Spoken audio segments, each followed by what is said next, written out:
დილამ შვიდობის საფხულის სრულად შევიდა ფორმაში. ივლისის ყველაზე ცხელი კვირა დაიწყო, თორეაბა სხვანაირად.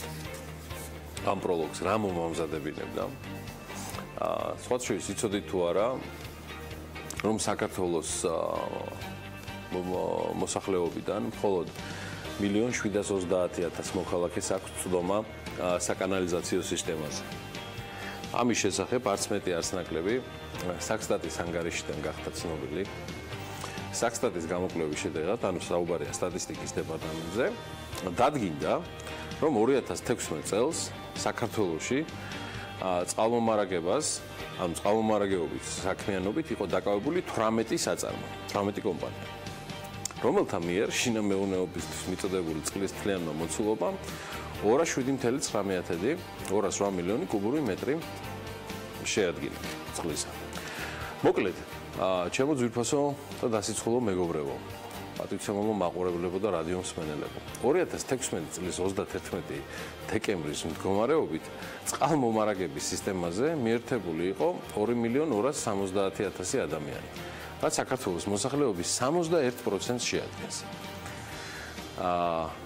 ანუ ხოლო კანალიზაციის ქსელზე კი მიერთებული მოსახლეობის რაოდენობა 1,730,000 ადამიანი შეადგინა, ანუ მთლიანი მოსახლეობის 46.5%.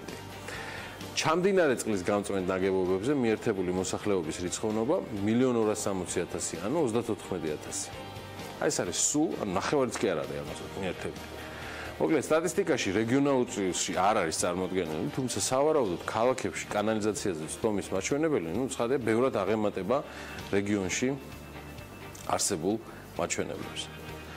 ეხლა როგორც წესი ზაფხულში და ამ დროს ადამიანები ალბათ ძირითადად უნდა გამოდიოდნენ გამოძახილით, რომ რაღაცა მოდი მეტად დავიბანოთ და მთელი რაღაცა ამბავი და დაიბანეთ თუ რაღაცა გაგრილდით, იმიტომ რომ პიკს მიაღწევს ამ კვირაში ტემპერატურა, მაგრამ ეგერ აღმოვაჩინეთ, რომ მიღმა ამ მოწოდებისა ისიც უნდა ვაკეთოთ, რომ ელემენტარულად საკანალიზაციო სისტემაც უნდა იყოს მოგვარებული საიმისოთ, რომ საქართველოს მოსახლეობის ნახევარი მაინც მიერთებული იყოს და არსებობდეს ეს საკანალიზაციო სისტემები საქართველოში. სხვათა შორის, Forbes-ის ცნობით, კანალიზაციაზე წვდომა ყველაზე დაბალია აფრიკის დაჭირებულ ქვეყნებში, სადაც ის 15%-ზე დაბალია. მაგალითად, ნიგერიაში ეს მაჩვენებელი 10%-ია, სამხრეთ სუდანში კი 6%. მოკლედ, თუ არ ჩავთვლით საქართველოს, სადაც დედაქალაქში კანალიზაციის და წყალმომარაგებაზე კერძო კომპანია GVP ზრუნავს, მსოფლიოს უმრავლეს ქვეყანაში ეს სახელმწიფოს მხრიდან, ანუ გადასახადის გადამხდელთა თანხებით ფინანსდება. მხოლოდ ცხადია, ეს არ არის და ცხადია, ეს არ არის მთავრობები, ეს არის მთავრობების თავის ადგილარი, ანუ ადგილობრივი და ფედერალური მთავრობების, აი რაც შეეხება შემოსავლებს, ესე იგი ის ზუსტად რომ გადასახადებისგან დგება, მათ შორის დიდი ადგილი უჭირავს ცხადია საშემოსავლო გადასახადსაც, რომელსაც დასაქმებულები იხდიან. მოკლედ, ვინ თუ არა Forbes-მა მოახერხა და დათვალა, თუ მსოფლიოს რომელ ქვეყანაში იხდიან ყველაზე მეტ გადასახადს. საუბარია საშემოსავლო გადასახადზე და აგერ ჩვენი მორიგი დილის რეიტინგიც ჩემს პროლოგში. ბელგიაში დასაქმებულები მიღებული შემოსავლის ნახევარზე მეტს გადასახადებში იხდიან. ამ მაჩვენებლით ბელგია OECD-ის იმ ქვეყნების სიის სათავეში მოხვდა, სადაც დასაქმებულები ყველაზე მეტ გადასახადებს იხდიან. ეკონომიკური თანამშრომლობისა და განვითარების ორგანიზაციის თითქმის ყველა ქვეყანაში დასაქმებულები შემოსავლის მესამედს საშემოსავლო და სოციალური უსაფრთხოების გადასახადში იხდიან. ყველაზე მაღალი გადასახადი ხელფასით მიღებულ შემოსავალზე, აი როგორც ხედავთ, არის ბელგიაში, ის 54%-ში ადგენს. უნგრეთში ეს მაჩვენებელი 48,2%-ია, ხოლო იტალიაში 47,4%. ამ მაჩვენებელში შედის როგორც საშემოსავლო გადასახადი, ასევე სოციალური უსაფრთხოების კონტრიბუციები. სოციალური უსაფრთხოების გადასახადის ნაწილს დასაქმებული თავად იხდის, ნაწილს კი თავად დასაქმებები. რაც შეეხება უშუალოდ საშემოსავლო გადასახადს, ის OECD-ის ქვეყნებში შემდეგნაირად არის: ბელგია 20,8%, აი ხა სრულად გაჩვენებთ ამ გრაფიკას. შვეიცარია 10%, გერმანია 15,9% და ლუქსემბურგი კახლავთ 16,2%. მოკლედ, გადასახადების კუთხით ესეთი მდგომარეობა და შესაბამისად ახლა უკვე მგონი კანალიზაციის და ამ გადასახადების შესავლის მერე ღირს უკვე რომ გავარკვიოთ რა ხდება ჩემს უკან. დაახლოებით კი ხვდები, მაგრამ ამის უფლებას ცხადია დავუთმებ ანალაპიერს ან დიამშვიდობის. დიამშვიდობის გიორგი ვისთორა შენ და ფორბს უნდა დაეკავშირებინათ ზაფხული, კანალიზაცია და გადასახადები ერთმანეთთან. ყველაფერი პრინციპში ფორბსამდე მიდის, თუმცა სანამ ფორბსის შესახებ და ამ ფონის შესახებ მოკლე მიმოხილვას გავაკეთებთ, სონის ფოტოგრაფთა მსოფლიო დაჯილდოების 2017-ის გამარჯვებული ნამუშევრები მინდა რომ გაგიზიაროთ. ამ ფოტოების ნაწილი ნამდვილად მოხიბლული დარჩებით. სონის მსოფლიო ფოტოგრაფიის დაჯილდოება ერთ-ერთი უდიდესი შეჯიბრება გახლავთ თავად ფოტოგრაფიის სფეროში მოღვაწე ადამიანებისათვის. მისი დაწყებიდან 10 წლის განმავლობაში მასში მონაწილეობა მილიონზე მეტმა მსურველმა მიიღო და კონკურსი 4 განსხვავებული მიმართულებით ტარდება.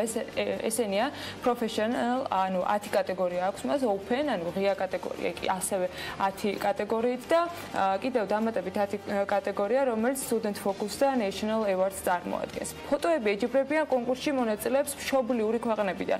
მიუხედავად იმისა, რომ ამ 10 კატეგორიიდან გაგზავნილი ესე თუ ის ფოტო სხვადასხვა კატეგორიების გამარჯვებული შეიძლება იყოს და სახში სწორედ ფულადი პრიზებითა და სონის ციფრული აღჭურვილობით დაბრუნდეს. ზოგი მათგანის ფოტო კი სონის გამოფენის ნაწილიც ხდება და დარწმუნებულია, რომ თქვენ ძალიან მოგეწონებათ რამდენიმე მათგანი, თუმცა სრულად ალბათ მათ ჩვენებას ვერ მოვახერხებთ, იმიტომ რომ ძალიან ბევრი ფოტო იყო წლევანდელ კონკურსის წარმოდგენილი. აი, ფონს რაც შეეხება, ეს უკვე მოცეკვავე ქალების მხატვარია, იუბილარი, 19 ივლისი ედგარ დეგას დაბადების დღე და სწორედ აქედან გამომდინარე შეირჩა ასეთი ბანკირის ოჯახში დაბადებული ედგარ დეგას ნამუშევრები, რომლებიც ფონად გვაქვს ჩვენ გამოყენებული. სხვათა შორის, მშობლებმა მოინდომეს, რომ დეგა იურისპრუდენციის მიმართულებით წასულიყო და ამ ნაწილში გაეგრძელებინა შემდეგ საკუთარი ცხოვრება, თუმცა მიუხედავად იმისა, რომ მან დაიწყო იურისპრუდენციის შესწავლა, მალევე შეწყვიტა და სწავლა უკვე ფერწერა, სწავლისას აირჩია ფერწერა. მოკლედ ძალიან ბევრი რამის თქმა შეიძლება დეგაზე, მის ცხოვრებაზე, მის ხშირად ხდებოდა კრიტიკის ობიექტი და ცხოვრების განმავლობაში მისი ნამუშევრები პრინციპში მუდმივად იყო ლანძღვის ობიექტი. თავად დეგა ამასთან დაკავშირებით არა ერთგვაროვან მოსაზრებებს აფიქსირებდა, აი სიცოცხლის ბოლო წლებში კი ამ ყველაფერმა მასზე მძიმე გავლენა იქონია, თუმცა ნამუშევრები უდავოდ არაჩვეულებრივია და იმედი მაქვს, რომ ჩვენი მაყურებლებისთვისაც ასეთი ჰაეროვნად დაწყებული საქმიანი დილა წარმატების ერთ-ერთი კარგი საფუძველი იქნება. კიდევ რით არის დღევანდელი დღე გამორჩეული, ამას უკვე კალენდრის სკოლაში ვნახავთ. 1834 წლის 19 ივლისს დაიბადა ფრანგი იმპრესიონისტი მხატვარი და სკულპტორი ედგარ დეგა. დეგა ცნობილია როგორც მოცეკვავე ქალების უბადლო მხატვარი. მას არცერთი სხვა სიუჟეტი არ იზიდავდა ისე როგორც ბალერინები. სწორედ ეს თემა გახდა მხატვრის ინდივიდუალურობის საკუთარი სტილის შექმნის გზა. დეგა საათობით აკვირდებოდა ოპერასა და საცეკვაო კლასებში ბალერინების მუშაობის პროცესს და შემდეგი სტილოზე გადაჰქონდა. მისი პრინციპი ასეთი იყო: დაკვირვება ხატვის გარეშე და ხატვა დაკვირვების გარეშე. დეგა არანაკლებ შთამბეჭდავად ასახავდა და შიშველს ხელს, ძირითადად ბანაობის სცენებს. ამ თემას დეგამ ასეულობით პასტელში შესრულებული ნახატი მიუძღვნა. დეგას ფერწერული ტილოები და სკულპტურები მსოფლიოს ცნობილი მუზეუმების კოლექციაშია დაცული.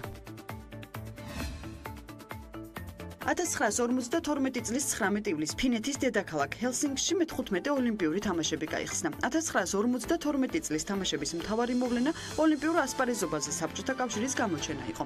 ფინეთის დედაქალაქში შედგა ქართულ სპორტსმენთა ოლიმპიური დებიუტიც. ამ დროიდან წლების განმავლობაში ოლიმპიადების სპორტის სამყაროს ორი გიგანტის საბჭოთა კავშირისა და ამერიკის შეერთებული შტატების მძაფრი მეტოქეობის ნიშნით ტარდებოდა. ეს 19 ივლისია კალენდრის სკოლაშის მიხედვით, თუმცა როგორი იქნება თქვენი, ჩვენი და ჩვენი სტუმრების 19 ივლისი, ამას უკვე ჩვენი ვიდეო ანონსიდან შევიტყობთ.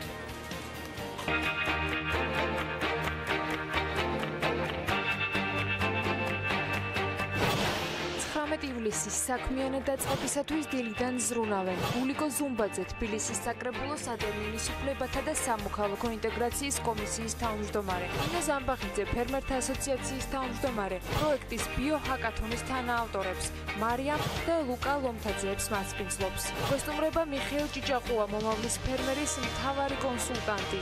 რაშა გზირიშვილი საქართველოს ეროვნული ბანკის მომხმარებელთა უფლებების დაცვის და ფინანსური განათლების დეპარტამენტის უფროსი. და ზაზა აბაშიძე უმასპინძლებს მიხეილ გაბრიჩიძეს, კალათბურთის ეროვნული ფედერაციის პრეზიდენტს. დილა უნდა იყოს საქმიანი და რა თქმა უნდა ტელეპიროზე.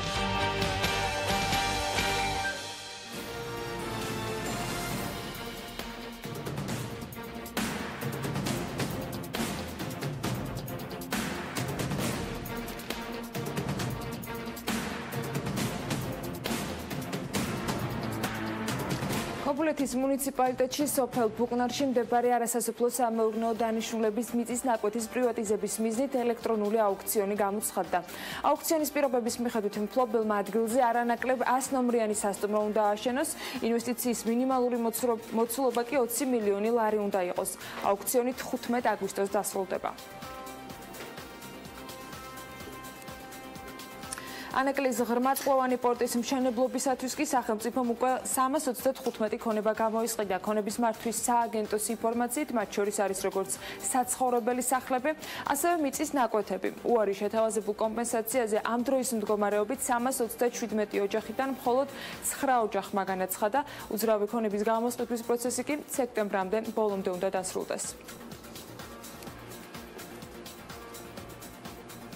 გასულ წელს საქართველოში 1,95,000 მობილური ტელეფონის იმპორტი განხორციელდა. ბოლო 5 წლის განმავლობაში 2016 წელს მობილური ტელეფონების იმპორტი ყველაზე მეტად არის შემცირებული. შედარებისთვის 2015 წელს საქართველოში 1,198,000 მობილურის იმპორტი მოხდა, 2012 წელს კი 1,400,000-ზე მეტის.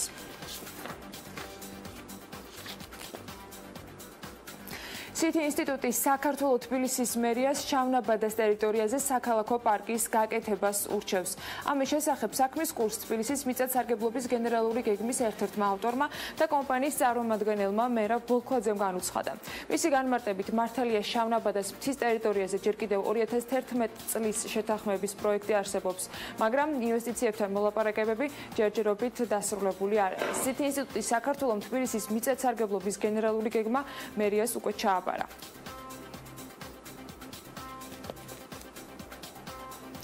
საქართველოს ჯანდაცვის ჯგუფის ჭულობილმა კომპანიამ 90 მილიონი ლარის ღირებულების 5-წლიანი ვადის მქონე ადგილობრივი ობლიგაციები გამოუშვა. ამ ობლიგაციების გაყიდვიდან მიღებული თანხა კი ადგილობრივი კომერციული ბანკების მიმართ სასესხო ვალდებულებების რეფინანსირებას და დაგეგმილი საინვესტიციო პროექტების მოსახმარად არის. ამასთან დაკავშირებით კომენტარები ჯანდაცვის ჯგუფის ხელმძღვანელმა საქმის კურსის ეთერში გააკეთა.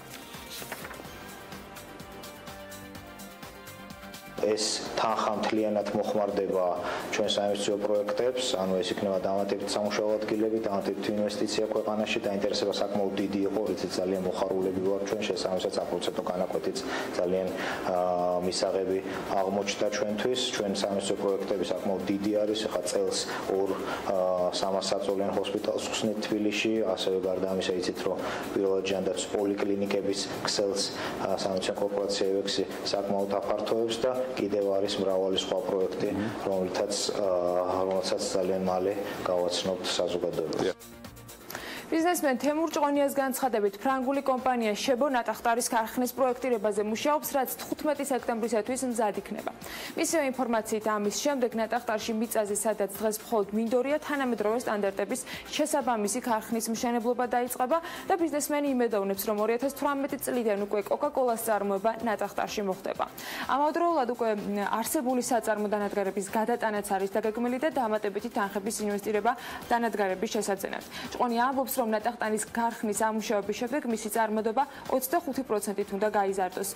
საერთო ჯამში ბიზნესმენის თქმით, ახალი ქარხნისათვის 11-12 მილიონ ევროს დახარჯავენ.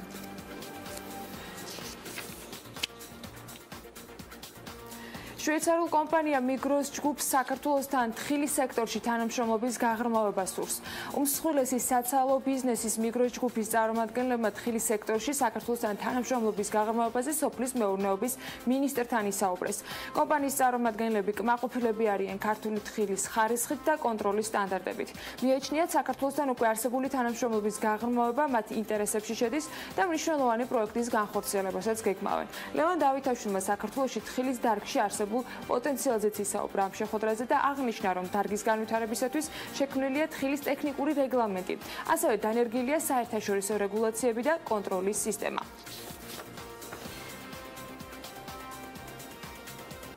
კიდევ ერთი საქართველო არაბეთის გაერთიანებულ საემიროებში აგროპროდუქტების ექსპორტის ზრდას გეგმავს.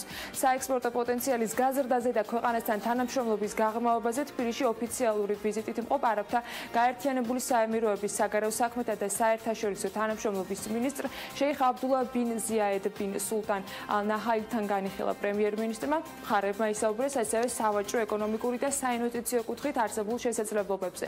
გარდა ამისა, აღინიშნა ორი ქვეყნის საგარეო საქმეთა უწყობებს შორის ხელმოწერილი დოკუმენტების მნიშვნელობაც, რაც ინვესტიციების ხელშეწყობას, ურთიერთდაცვის შეთანხმებას, ასევე დიპლომატიური და სამსახურებრივი პასპორტების მფლობელთათვის არაბთა გაერთიანებულ საემიროებში უვიზო მიმოსვლის შესახებ შეთანხმებას ისახავს მიზნად.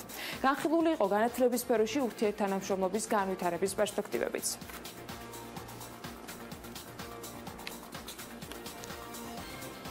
ბანო იოსელიანის კომპანია ჩემი რანჩო პროდუქციის რეალიზაციას აგვისტოდან დაიწყებს. საქმის კურსთან კომპანიის ხელმძღვანელმა აღნიშნა, რომ ბოცვრის ხორცზე ბაზარზე მოთხოვნა მიწოდებას აღემატება. მისი თქმით, პირველ ეტაპზე პროდუქციას რესტორნებს, სასტუმროებს და სავაჭრო ცენტრებს მიაწვდიან. ბოცვრის ხორცი განთავსდება კარფურში, გუთვილში, აგროჰაბში და ასე შემდეგ უკვე მოგვიანებით სხვა მაღაზიებშიც. ამ ეტაპზე იოსელიანს საწარმოს მშენებლობის სამუშაოები დასრულებული აქვს და ადგილზე 20-მდე ადამიანია დასაქმებული.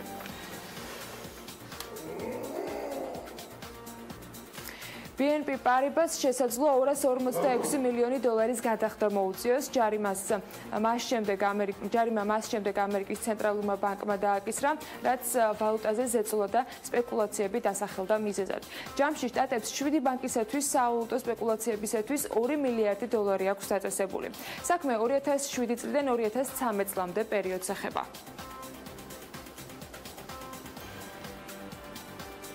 გაერთიანებულ სამეფოში კი პირველად 2016 წლის ოქტომბრის შემდეგ ინფლაციის მაჩვენებელი შემცირდა და ივნისში 2.5% შეადგინა. მიზედად ბენზინის და დიზელზე შემცირებული ფასების ახალდება. ბრიტანეთში ინფლაციის ტემპი განსაკუთრებით რეფერენდუმის შემდეგ დაჩქარდა, რომლის შედეგებითაც ქვეყანა ევროკავშირს ტოვებს.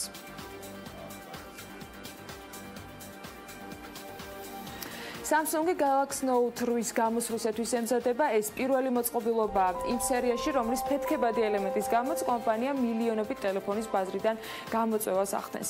ახალი მობილური ტელეფონის რეალიზება ოქტომბრამდე დაიწყება. მის საჯარო წარდგენას კი კომპანია აგვისტოში გეგმავს, მანამ სანამ სექტემბერში Apple ტრადიციულ ღონისძიებას მოაწყობს, სადაც ახალ მოწყობილობებს წარადგენს.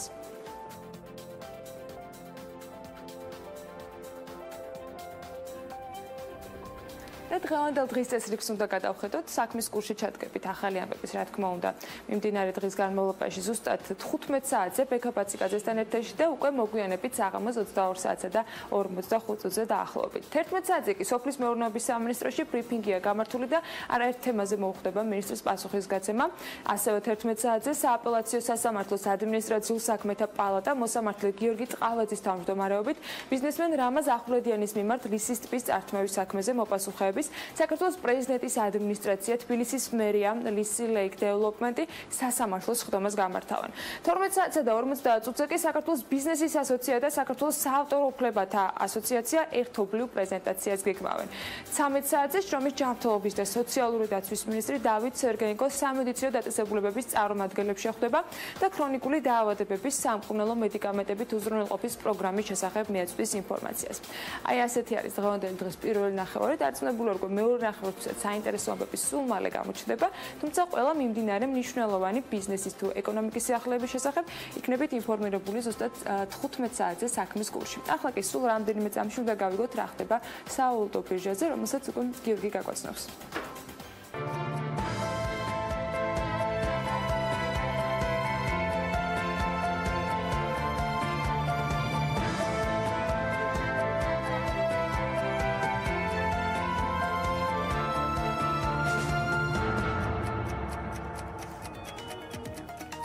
როგორც ჩვენი ანალიტიკოსი DCFT-ის საკითხებში პერიოდულად რეზონანსზე იუწყება გუშინდელ ბანკთა შორის ვაჭრობისას ეროვნულმა ვალუტამ თავი გაიმყარაო. მოკლედ დოლარი მინიმალურად გაუფასურდა და მისი ფასი 2 ლარი და 40 თეთრია. ცვლილებამ მისი ანალიტიკის მიხედვით დაახლოებით 800-ი შეადგინა. მოკლედ რეზონანსის იგივე პელეს წვდომა ევროზე ამ შემთხვევაში არ ვრცელდება მიუხედავად მისი ზიარებისა DCFT-ის მიმართულებასთან და აქ განსაკუთრებული ინტელექტი ირთვება ბექაშარაშიძის სახით და იგი იუწყება რომ გამყარდა евро და ლართან წყვილში 2 ლარი და 78 თეთრზე დამგავდა. ევროს ფასი იგივე შარაშიძის ანალიტიკით რომელზეც აი BMG-ც წერს და ყველა ღმერთმა დაიფაროს კიდევ 32 მიასედით მოიმატა. გამყარდა თურქული ლირა და და მისი ფასი 68 თეთრია.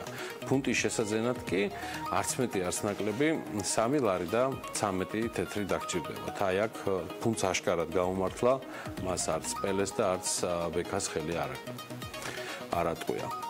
აი ეს ინფორმაცია კი სწორუპოვარია და ამასთან დაკავშირებით ზრუნავდა ჩვენი საინფორმაციო სააგენტო BMG. საქართველოს საფონდო ბირჟის წილი თბილისის საფონდო ბირჟაში შემცირებულია, ხოლო საბროკერო კომპანიების გაიზარდა. გასული წლის ბოლოს თბილისის საფონდო ბირჟამ გამოუშვა 183,897 ცალი ჩვეულებრივი აქცია, რომლებიც შეისყიდა კომპანია გალტენტაგარტმა, ასევე TBC კაპიტალმა და კომპანია GSF Holdings Georgia. მოკლედ მიღებულმა კომპენსაციამ არც მეტი არც ნაკლები, ნახე როგორი სიზუსტი წერია, 2,450,025 ლარი შეადგინა.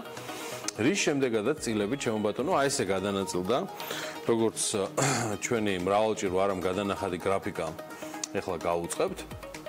საქართველოს საფონდო ბირჟა 35,22%, გალტენტაგარტის წილი შეადგენს 21,59%, იგივე აქვს TBC კაპიტალს 21,59% და GSF Holdings Georgia, რომელიც ასევე წარმოდგენილია ანალოგიური 21,59% წილით. მიუხედავად იმისა, რომ საქართველოს საფონდო ბირჟა შეუმცირდა წილი, ის მაინც საკონტროლო პაკეტს ინარჩუნებს და შესაბამისად კონტროლსაც ინარჩუნებს და მისი წილი 35,22%-ს შეადგენს. ამასთან ერთად წლის ბოლოს თბილისის საფონდო ბირჟამ საქართველოს ფასიანი ქაღალდების ცენტრალური დეპოზიტარი 304,499 ცალი ჩვეულებრივი აქცია შეისყიდა და ამ ინვესტიციით თბილისის საფონდო ბირჟა საქართველოს ფასიანი ქაღალდების ცენტრალური დეპოზიტარის 75%-იანი წილის მფლობელი გახდა. შედეგად საქართველოს საფონდო ბირჟა სააქციო საზოგადოება ფასიანი ქაღალდების ცენტრალურ დეპოზიტარში უკვე 51,9% აკონტროლებს. აქედან არაპირდაპირ თბილისის საფონდო ბირჟის საშუალებით 26,54%-ს და თბილისის საფონდო ბირჟა კი 2015 წელს დაფუძნდა, ხალბატონებო და ბატონებო, 7 მაისს კომპანიის მინორიტარმა აქციონერებმა, რომლებიც ფლობენ კომპანიის აქციების 38%-ს, სასამართლოში გაასაჩივრეს თბილისის საფონდო ბირჟის დაფუძნების შესახებ გადაწყვეტილება და კომპანიის ხელმძღვანელობა მიიჩნევს, რომ თბილისის საფონდო ბირჟა დაფუძნებულია მოქმედ კანონმდებლობასთან სრულ შესაბამისობაში და ცხადია ასევე წესდებასთანაც სრულ შესაბამისობაში.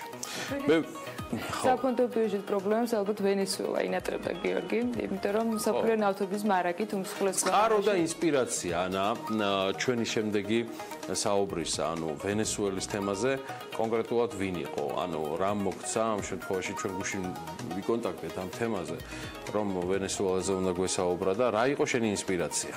მოდეშორის გუშინდელ კონტაქტამდე ამ ყოველფრის ერთ-ერთი მიზეზი გახდა ის სალექციო კურსი, რომელსაც ბიზნეს მედია საქართველოს გუნდის წევრები ყოველ პარასკევს ბესონამ ჩალაძის შემთხვევაში ლექტორობით გადიან. საკმაოდ საინტერესო თემებზე და საკმაოდ საინტერესო ინფორმაციას იღებენ. დარწმუნებულა, რომ ეს სალექციო კურსი კიდევ ბევრისთვის გახდება საზიარო და იმედი მაქვს დაინტერესებაც მაღალი იქნება. რაც შეეხება ვენესუელას, მსოფლიოში ნავთობის მარაგებით უმსხვილეს ქვეყანაში, ვენესუელაში უმძიმესი ეკონომიკური და პოლიტიკური კრიზისია. ამას ისიც ამწუხებს, რომ ქვეყანა მის ხოლთ არსებული ნავთობის მარაგების ათვისებას ვერ ახერხებს. მეათე წელია ნავთობის მოპოვება მცირდება, რადგან სახელმწიფო კომპანიები, რომლებსაც საბადოები ეკუთვნის, არასწორი მენეჯმენტის და კორუფციის გამო სათანადო მოგებაზე ვერ გადიან. 2011 წელს ვენესუელას საერთაშორისო რეზერვები 30 მილიარდი დოლარი იყო. ახლა კი ქვეყანამ უკანასკნელი 10 მილიარდი დოლარის ხარჯვა დაიწყო. ქვეყანას 2017 წლის მანძილზე 5 მილიარდი დოლარის საერთაშორისო კრედიტები აქვს დასაფარი, რაც მას დეფოლტის რისკის ქვეშ აყენებს. ამავდროულად საერთაშორისო საკრედიტო სააგენტო სტანდარტ & პური ქვეყნისათვის საკრედიტო რეიტინგის შემცირებას გეგმავს, რაც ასევე ქვეყნისათვის კრედიტის მოზიდვას კიდევ უფრო მეტად გააძვირებს. ვენესუელურმა ბოლივარმა 2016 წელს 8%-იანი ინფლაცია განიცადა, გვაშოროს ყოთ ჩვენ ასეთი შედეგები. 2017 წლის პროგნოზი კი დაახლოებით 1600%-იანია. ვენესუელაში უკვე წლებია, რაც მთელ რიგ სამოხმარებლო პროდუქტებზე, ისეთ როგორც არის რძე, ხორცი, კვერცხი, დეფიციტია. სამოხმარებლო ქალაქ-ომლის დეფიციტის მიზეზი კი საკანონმდებლო და არასაკანონმდებლო ბარიერებია, რომელთა გამოც ქვეყნის კერძო სექტორი ბაზარს სათანადო რაოდენობის პროდუქციით ვერ ამარაგებს. ვენესუელაში ისეთი პროდუქტების დეფიციტიც კი არსებობს, როგორიც არის მაგალითად ტუალეტის ქაღალდი და პრეზერვატივი. 2015 წელს ქვეყნის პრეზიდენტმა საკვების დისტრიბუციის სისტემის ნაწილობრივი ნაციონალიზაცია მოახდინა. სისტემას სამხედროები აკონტროლებენ და 2016 წლიდან მოსახლეობას დენი გრაფიკით მიეწოდება. ეს ჩამონათვალი კიდევ ბევრი შეიძლება იყოს, თუმცა ისიც უნდა აღვნიშნოთ, რომ დღეში დაახლოებით 1.900.000 ბარელ ნავთობს მოიპოვებს ქვეყანა და ნავთობის მოპოვების ამაჩვენებლით სათანადო მოგებას მაინც ვერ იღებს, რადგან საგარეო ვალის მომსახურებისათვის დაახლოებით 7.8 მილიონი ბარელის ნავთობის სრულად უფასოდ მიწოდება უხდება მთავარი კრედიტორებისათვის, რუსეთისათვის და ჩინეთისათვის. ამავდროულად ქვეყანა ინარჩუნებს შიდა მოხმარების ნავთობზე სუბსიდირების მიდგომასაც. ანა მე მოვიძიე და შალვა ბერაძე და გიორგი სოზიაშვილი იყვნენ წყარო, როცა ჩვენ მივხვდით, რომ ვენესუელაში დეფიციტში ასევე პრეზერვატივები და ტუალეტის ქაღალდიც, მადლობა მათ ამ ინფორმაციის მოწოდებისთვის. თუმცა ვენესუელა რო არის ამ შემთხვევაში მიუხედავად ესეთი ყველაზე გამოხატული კრიზისის ამ მსოფლიოს ქვეყნებში, ვენესუელაში დღეს მსოფლიოში მაინც რჩება და შენ ეს იცი ყველაზე იაფი საწვავი, ბაზარზე 1 ლიტრი ბენზინის ფასი ფიქსირებულია და 5 ცენტს შეადგენს. სოციალში რისი მიზეზიც არის 1998 წელს ეს ძველამბებს რო ვიხსენებ, სულ მე უწმუნდები რა ბებერი ვარ. 1998 წელს ვენესუელის მთავრობის მიერ ბენზინის ფასის სუბსიდირების შემოღება, რაშიც მთავრობა ყოველწლიურად ნავთობის ექსპორტისგან მიღებული შემოსავლების მნიშვნელოვან ნაწილს იხდის. სხვა შორის ვენესუელა ნავთობის ახალ საბადოებსაც ვერ ითვისებს, რადგან ქვეყანას სათანადო ტექნიკური საშუალებები არ გააჩნია და ამ სერვისის წამყვან მიმწოდებლებთან, როგორიც არის ჰალიბარტონი ან ბეიკერ ჰაგის და სხვები უამრავი კი ქვეყანას მრავალმილიონიანი გადაუხდელი დავალიანებები აქვს და შესაბამისად ახალი ათვისება ვერც ხდება. მოკლედ 2017 წლის გაზაფხულიდან ვენესუელაში ოპოზიციის მიერ ორგანიზებული საპროტესტო აქციები მიმდინარეობს გაუჩერებლივ. დემონსტრანტები უზენაესი სასამართლოს გადაწყვეტის შედეგად ქვეყნის პრეზიდენტის ნიკოლას მადუროს უფლებამოსილების გაფართოებასა და პარლამენტის ფუნქციების შემცირებას აპროტესტებენ. პარლამენტში კი უმრავლესობა ოპოზიციას აქვს მოპოვებული და სწორედ ეს არის მიზეზი. გარდა ამისა, მადურომ საკონსტიტუციო ასამბლეის შეკრებაზე მიიღო გადაწყვეტილება, რომ კონსტიტუცია რეფერენდუმის ჩატარების გარეშე შეიცვალოს, რამაც საპროტესტო ტალღა კიდევ უფრო გააძლიერა. ისიც ცნობისთვის, სამთავრობო და ოპოზიციური ძალების დაპირისპირების შედეგად უკანასკნელ თვეებში სულ მცირე 90 ადამიანი არის დაღუპული ვენესუელაში, 1500 ადამიანამდე კი დაშავდა. ასეთი მძიმე ვითარებაა მსოფლიო ნავთობის კერის, ასე ვთქვათ, ყველაზე იაფი ნავთობი სადაც არის იმ ქვეყანაში, სადაც ლამის არ ვიცი, მე 400%-ს გადასდა ინფლაციაც. მე მგონი უკვე დროა გადავინაცვლოთ ამინდის პროგნოზისკენ. არ ვიცი ხა დამამშვიდებელი ცნობები ვერ იქნება, დავიწყეთ კიდეც მე და ანა ლოპიაშვილმა, რომ ზაფხულის ყველაზე ცხელი სეზონი არის.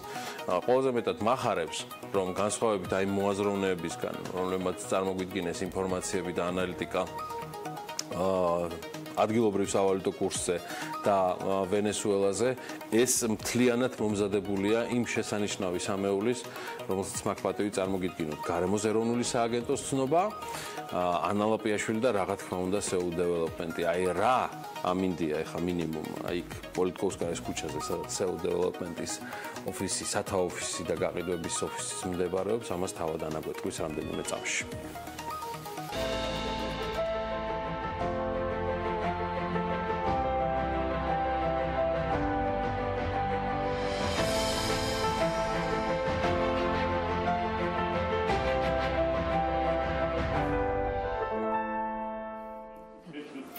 გარემოს ეროვნული სააგენტო იტყობინება, რომ ამინდი საქართველოში განპირობებული იქნება შავი ზღვის ჩრდილო-დასავლეთიდან მოქმედი შეთარებით გრილი და სამხრეთიდან გავრცელებული ცხელი ჰაერის მასების ურთიერთქმედებით.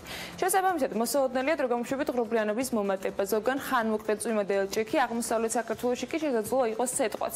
იქრულებს ცვალებადი მიმართულების ქარი. მთელი აპროგნოზის მიუხედავად, შეგვიძლია ვთქვათ, რომ საკმაოდ ცხელი დღე იქნება, მიუხედავად იმისა, რომ აი მაგალითად სოხუმში იწვიმებს და 27 გრადუსი დაფიქსირდება. ბათუმშიც ხანმოკლე წვიმა მოსაოდნელი და 28 გრადუსი, ისევე როგორც ქობულეთში. ქუთაისში კი უნალექოთ ჩაივლის დღე და 36 გრადუსს მიაღწევს მაქსიმალური ტემპერატურა. ზუგდიდში 34 გრადუსი იქნება, თუმცა მცირე წვიმაც არ გამოირიცხება. ოზურგეთში უნალექო დღე იქნება და 36 გრადუსი, ონში 34 გრადუსი დაფიქსირდება ხანმოკლე წვიმასთან ერთად და გორში 34, თუმცა აქ უკვე ალექს არ ველოდებით. ცხინვალში 33 გრადუსი იქნება, მარნეულში 36 გრადუსი და რუსთავშიც 36 გრადუსი. ახალციხეში დღის მეორე ნახევარში ხანმოკლე წვიმა ანავარაუდები, თუმცა მაინც საკმაოდ ცხელა და 35 გრადუსი არის წინასწარი პროგნოზის მიხედვით ყველაზე მეტი დღის განმავლობაში არის ტემპერატურა. ბორჯომში დღის მეორე ნახევარში ასევე იწვიმებს, თუმცა 33 გრადუსს მიაღწევს ტემპერატურა და ბაკურიანში 25 გრადუსი იქნება და ამავე დროს დღის მეორე ნახევარში ასევე წვიმა მოსაოდნელი. ახალქალაქში 26 გრადუსს მიაღწევს ტემპერატურა, სტეფანწმინდაში შესაძლოა იყოს ხანმოკლე წვიმა და თან ელჭექით და 23 გრადუსი. თელავში კი უნალექოთ ჩაივლის დღე და 35 გრადუსამდე გათბება ჰაერი. რაც შეეხება თბილისს, დედაქალაქში დრო გამოშვებით ღრუბლიანობა მოიმატებს, მაგრამ ვისაც წვიმა გინდოდათ, ვერ მოგართვით, უმეტესად უნალექოთ ჩაივლის დღე, მიკროლებს ცვალებადი მიმართულების ქარი და ჰაერის მაქსიმალური ტემპერატურა იქნება 35 გრადუსი. მეტი იქნება. გადავამოწმოთ დღის ბოლოს. ხო, გადავამოწმოთ და მაგრამ არ ჭირდება გადამოწმება ნამდვილად იმ ძალიან საინტერესო ნარატივს, რომელიც გელით მთელი შემდეგი 2 საათნახევრის განმავლობაში. მე მაგალითად კიდე ძალიან მაგრა გამიმართლა. თუმცა რაღაც არ მომწონს. საეთეროს პულტზე ჩვენი რეჟისორის სახელი არის მიშა. ხო და წარმოიდგინეთ ახლა რა იოლია მოხსენიება, როცა რაღაცა არ მოგწონს. ეს ის შემთხვევაა, როცა მოთხრობათმა შედარებით შვიდა ჩაიარა. სტუდიის ოპერატორი ჩვენი მეგობრები და პარტნიორებიც ხალისობენ. დრო გავიდეთ რეკლამაზე. სამწუხაროდ ახლა მხოლოდ პირველი და ბიზნეს მედია საქართველოს იზრუნებს თავის შემოსავლებზე, ანალოგიურს გირჩევთ თქვენ. მოგწერეთ როგორ მიდის თქვენი შემოსავლები სამბებიც და რა უნდა გავაკეთოთ საიმისოდ, რომ ის ყველას ერთად გაგვიზარდოს. წარმატებული დღე ყველას. კიდევ ერთხელ სულ რამდენიმე წუთით რეკლამაც ძალიან საინტერესოა სხვათა შორის Pirveli-ზე. დავჭერთ ერთად საქმიანი დილა იგოქება ბოლომდე.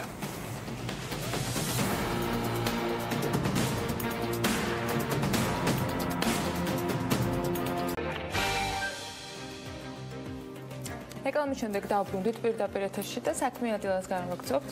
წელიწადნახევრის განმავლობაში უსახლკაროდ რეგისტრირებულია 7415 პირი. მოითხოვეს მათ დარეგისტრირება. დაკმაყოფილდა აქედან 8. ამის შესახებ ინფორმაცია საკრებულოს დეპუტატმა გულიკო ზუმბაძემ გაავრცელა. მანვე მიმართა ხელისუფლებას თბილისის მერიაში შეიქმნეს უსახლკაროთა პოლიტიკის მიმართულებით მუშაობის სპეციალური კომისია, რომელშიც ყველა უწყების წარმომადგენელი იქნება და რომლებიც იმუშავებენ გარკვეულ პოლიტიკაზე საბინაო პრობლემის დაძლევისათვის. ამ ინიციატივაზე თბილისის გეგმის პროექტზე ვისაუბრებთ გულიკო ზუმბაძესთან, რომელიც საქმიანი დილას სტუმრობს. ის თბილისის საკრებულოს ატემის უფლებათა და სამოქალაქო ინტეგრაციის კომისიის თავმჯდომარე. გახლავთ, მოგესალმებით ქალბატონ გულიკო.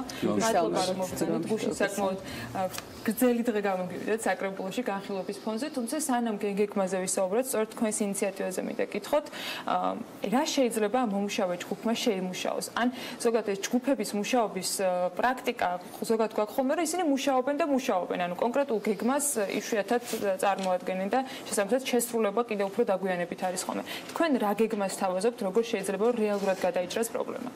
კიდევ ერთხელ მოგესალმებით და მივესალმებით თქვენს ტელემაყურებელს. მინდა შესავალი გაუკეთო ამ გადაწყვეტილებას. ზოგადად უსახლკაროთა პრობლემა რატომ დგას ქვეყანაში? არის სხვადასხვა მიზეზები, რა თქმა უნდა.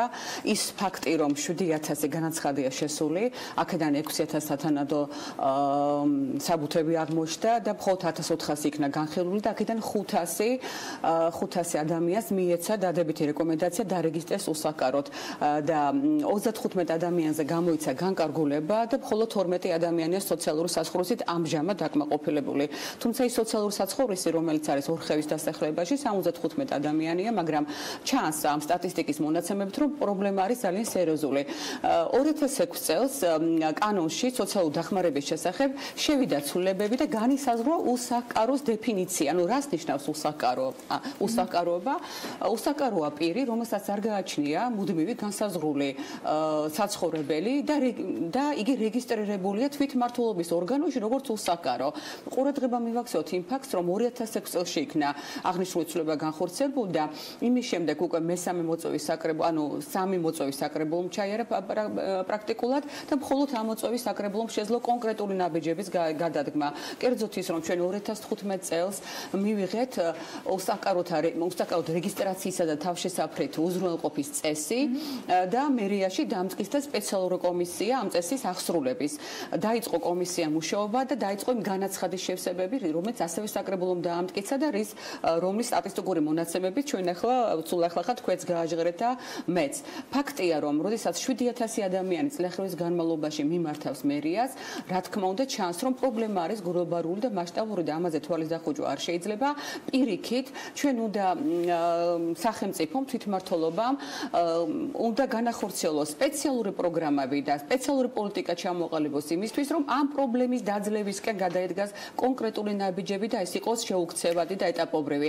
აქედან გამომდინარე, ჩვენ არა ახლა, არამედ უკვე ფაქტობრივად უკვე ამოწვევის საკრებულოს შეკრებისთანავე დავსვით საკითხი, რომ უნდა შეიქმნას აუცილებლად უწყებათა შორისი კომისია, სპეციალური კომისია, სპეციალური ჯგუფი, ანალიტიკური ჯგუფი დავარქვა და იმ პოლიტიკაზე მომუშავე ჯგუფი, რომელიც ჩამოაყალიბებს ნაციონალურ ეროვნულ პოლიტიკას, საბინაო საკითხთა ეროვნულ პოლიტიკას, ანუ საცხოვრისი ხელმისაწვდომობის პოლიტიკას. ეს საცხოვრისი ტერმინი არის საერთაშორისო და გაეროს დოკუმენტებშიც ასე აღნიშნული საცხოვრისი როგორც ასეთი და მისი ხელმისაწვდომობის პოლიტიკა გეტყვით პირველი გეტყვით მოდით ასე ზუსტად ვთქვათ ასე იგი ის რაც შეეძლო თვითმმართველობას განახორციელა 2006 წელს ხასუსა მიღებული ასე ვთქვათ კანონში ცვლილებები მხოლოდ 2014-ში დაიწყო 2015-ში რეალურად განახორციელა თვითმმართველობა მიიღო წესი რეგისტრაცია ხდება ამ უსაკარო ადამიანების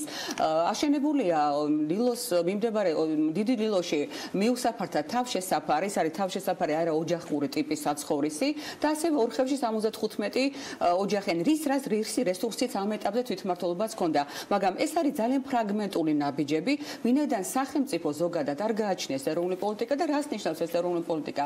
აი ეს გაეროს დოკუმენტებში ევროპის ეკონომიკური კომისია ევროპისათვის არის ასეთი გაეროს კომიტეტი, სპეციალური კომიტეტი, რომელიც მუშაობს საცხოვრისზე ხელმისაწვდომის საკითხებთან დაკავშირებით. მის დოკუმენტებში აღნიშნულია, რომ მხოლოდ ტაჯიკეთს, ანუ გაეროს წევრი ქვეყნებიდან, მხოლოდ ტაჯიკეთს და საქართველოს არ გააჩნია ასეთ გარკვეული პოლიტიკა საცხოვრისზე ხელმისაწვდომობის. მაშინ, როდესაც ჩვენთან ეს პრობლემა არის გლობალური, მე ვიტყოდი, ნუ გაურბევართ ამ სიტყვებს, როდესაც 10000 ადამიანს ეხება ეს საკითხი და კიდევ დამამატებდი მაპატიაც შეკითხვის იმას არ გაძლევთ, მოგცემთ აუცილებლად საშუალებას.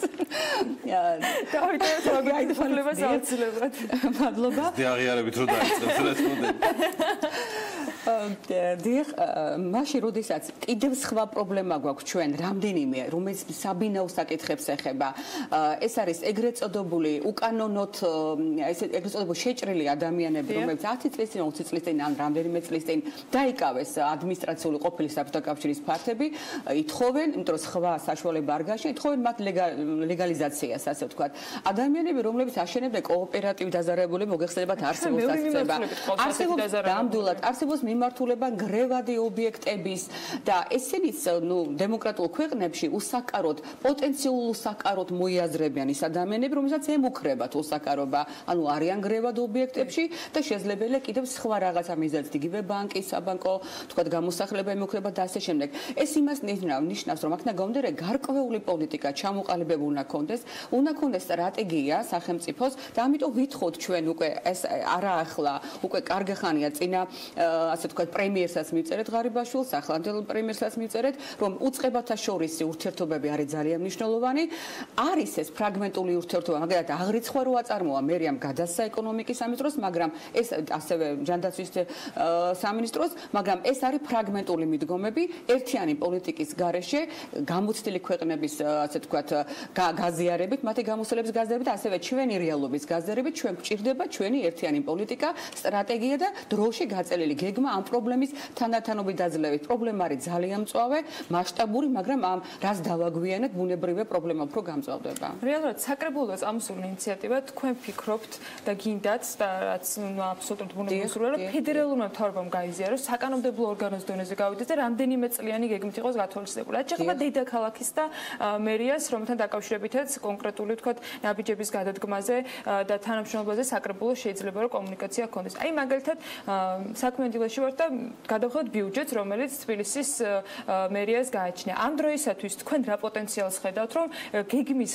დაწერის და განხორციელების დაწყების შემდეგ, აი რა ვადაში შეიძლება რომ საკმაოდ დიდი არის ცხოვრება ათეულზე რა ანასეულზე. ხანა, როდესაც პრობლემა დანახულია, ანუ სრული სიცხადით, თავის სტატისტიკური მონაცემებით, თავისი განშტოებებით, ასე ვთქვათ, სეგმენტური მიდგომა როგორც ჩამოთვალე საბინაო პრობლემების ზოგადად ეს არის სახეზე გვაქვს, ანალიზი გაკეთებულია სრულად, ბუნებრივია მე ხდება გეგმის გაწერა. ეს გეგმა ადეკვატური უნდა იყოს იმ ბიუჯეტთან მიბმაში, თვითმმართველობის და სახელმწიფო შესაძლებლობებთან და ასე შემდეგ. თვითმმართველობებმა უნდა გამოყონ თანხები და არ უნდა იყოს ცენტრალური ბიუჯეტიდან ეს დაფინანსებული. ცენტრალური ბიუჯეტიდანაც შეიძლება ადგილობრივი ბიუჯეტიდანაც, მაგრამ შეიძლება სხვა მიდგომაც განახორციელოთ. ანუ არის ასეთი გამოთქმა, ისევე გაეროს დოკუმენტას მოვიშველიებ, სოციალურ-საცხოვრისის ხელმისაწვდომასთან დაკავშირებით უნივერსალური მიდგომა და მიზნობრივი მიდგომა. უნივერსალური მიდგომა ნიშნავს, რომ ყველა მთელი მოსახლეობისთვის მიუხედავად მათი შემოსავლის და ხელმისაწვდომია საცხოვრისი. საცხოვრისი არ ნიშნავს მხოლოდ იმიტომ, რომ მე ვარ სოციალურად დაუცველი და ამიტომ მინდა. ანუ ზოგადად ნიშნავს, რომ ბინით, ანუ საცხოვრებელი ბინით უზრუნველყოფას. ეს ხელმისაწვდომი ყველასთვის მიუხედავად შემოსავლების და ეს იმას ნიშნავს, რომ თუ მე მაქვს ნაკლები შემოსავალი, უნდა იყოს ისე, უნდა შემეძლოს ძალიან გრძელვადიანი პერიოდით გამოვისყიდო ბინა, ვიცხოვრო ბინაში, ანუ გრძელვადიანი კრედიტით და დავფარო ისე, რომ მე არ შეეტყო ჩემ ბიუჯეტს, მე ამავე დროს მქონდეს ნორმალური ცხოვრების საშუალება. ანუ თუ მე ასეთი შემოსავალი მაქვს. ბუნებრივია ადამიანს, რომელსაც აქვს დიდი შემოსავალი და პირდაპირ იყიდის და როგორც უნდა რამდენ ფარცაც იყიდის, ეს ასეთ ადამიანსაც მიუძებს ხელი და პრინციპში ჩვენ ეს რეალობა გვაქვს. ანუ მაღალ შემოსავლიან ადამიანებს დღეს შეუძლიათ აირჩიონ თბილისის ნებისმიერ ადგილზე და აიშენონ საკმაოდ ფეშენებელური ბინები, ხო? ანუ უკვე საშუალო და მოწყვლადი ჯგუფებისთვის არის პრობლემა. საშუალო ჯგუფი, რომელსაც აქვს თქვა ხელფასი, მუდმივი, მაგრამ მას არ შეუძლია ერთბაშად ბინის შეძენა. მე უნდა მქონდეს გრძელვადიანი პირობებით. ანუ რატოა მნიშვნელოვანი რომ ჩვენ ეს პოლიტიკა ჩამოვაყალიბოთ?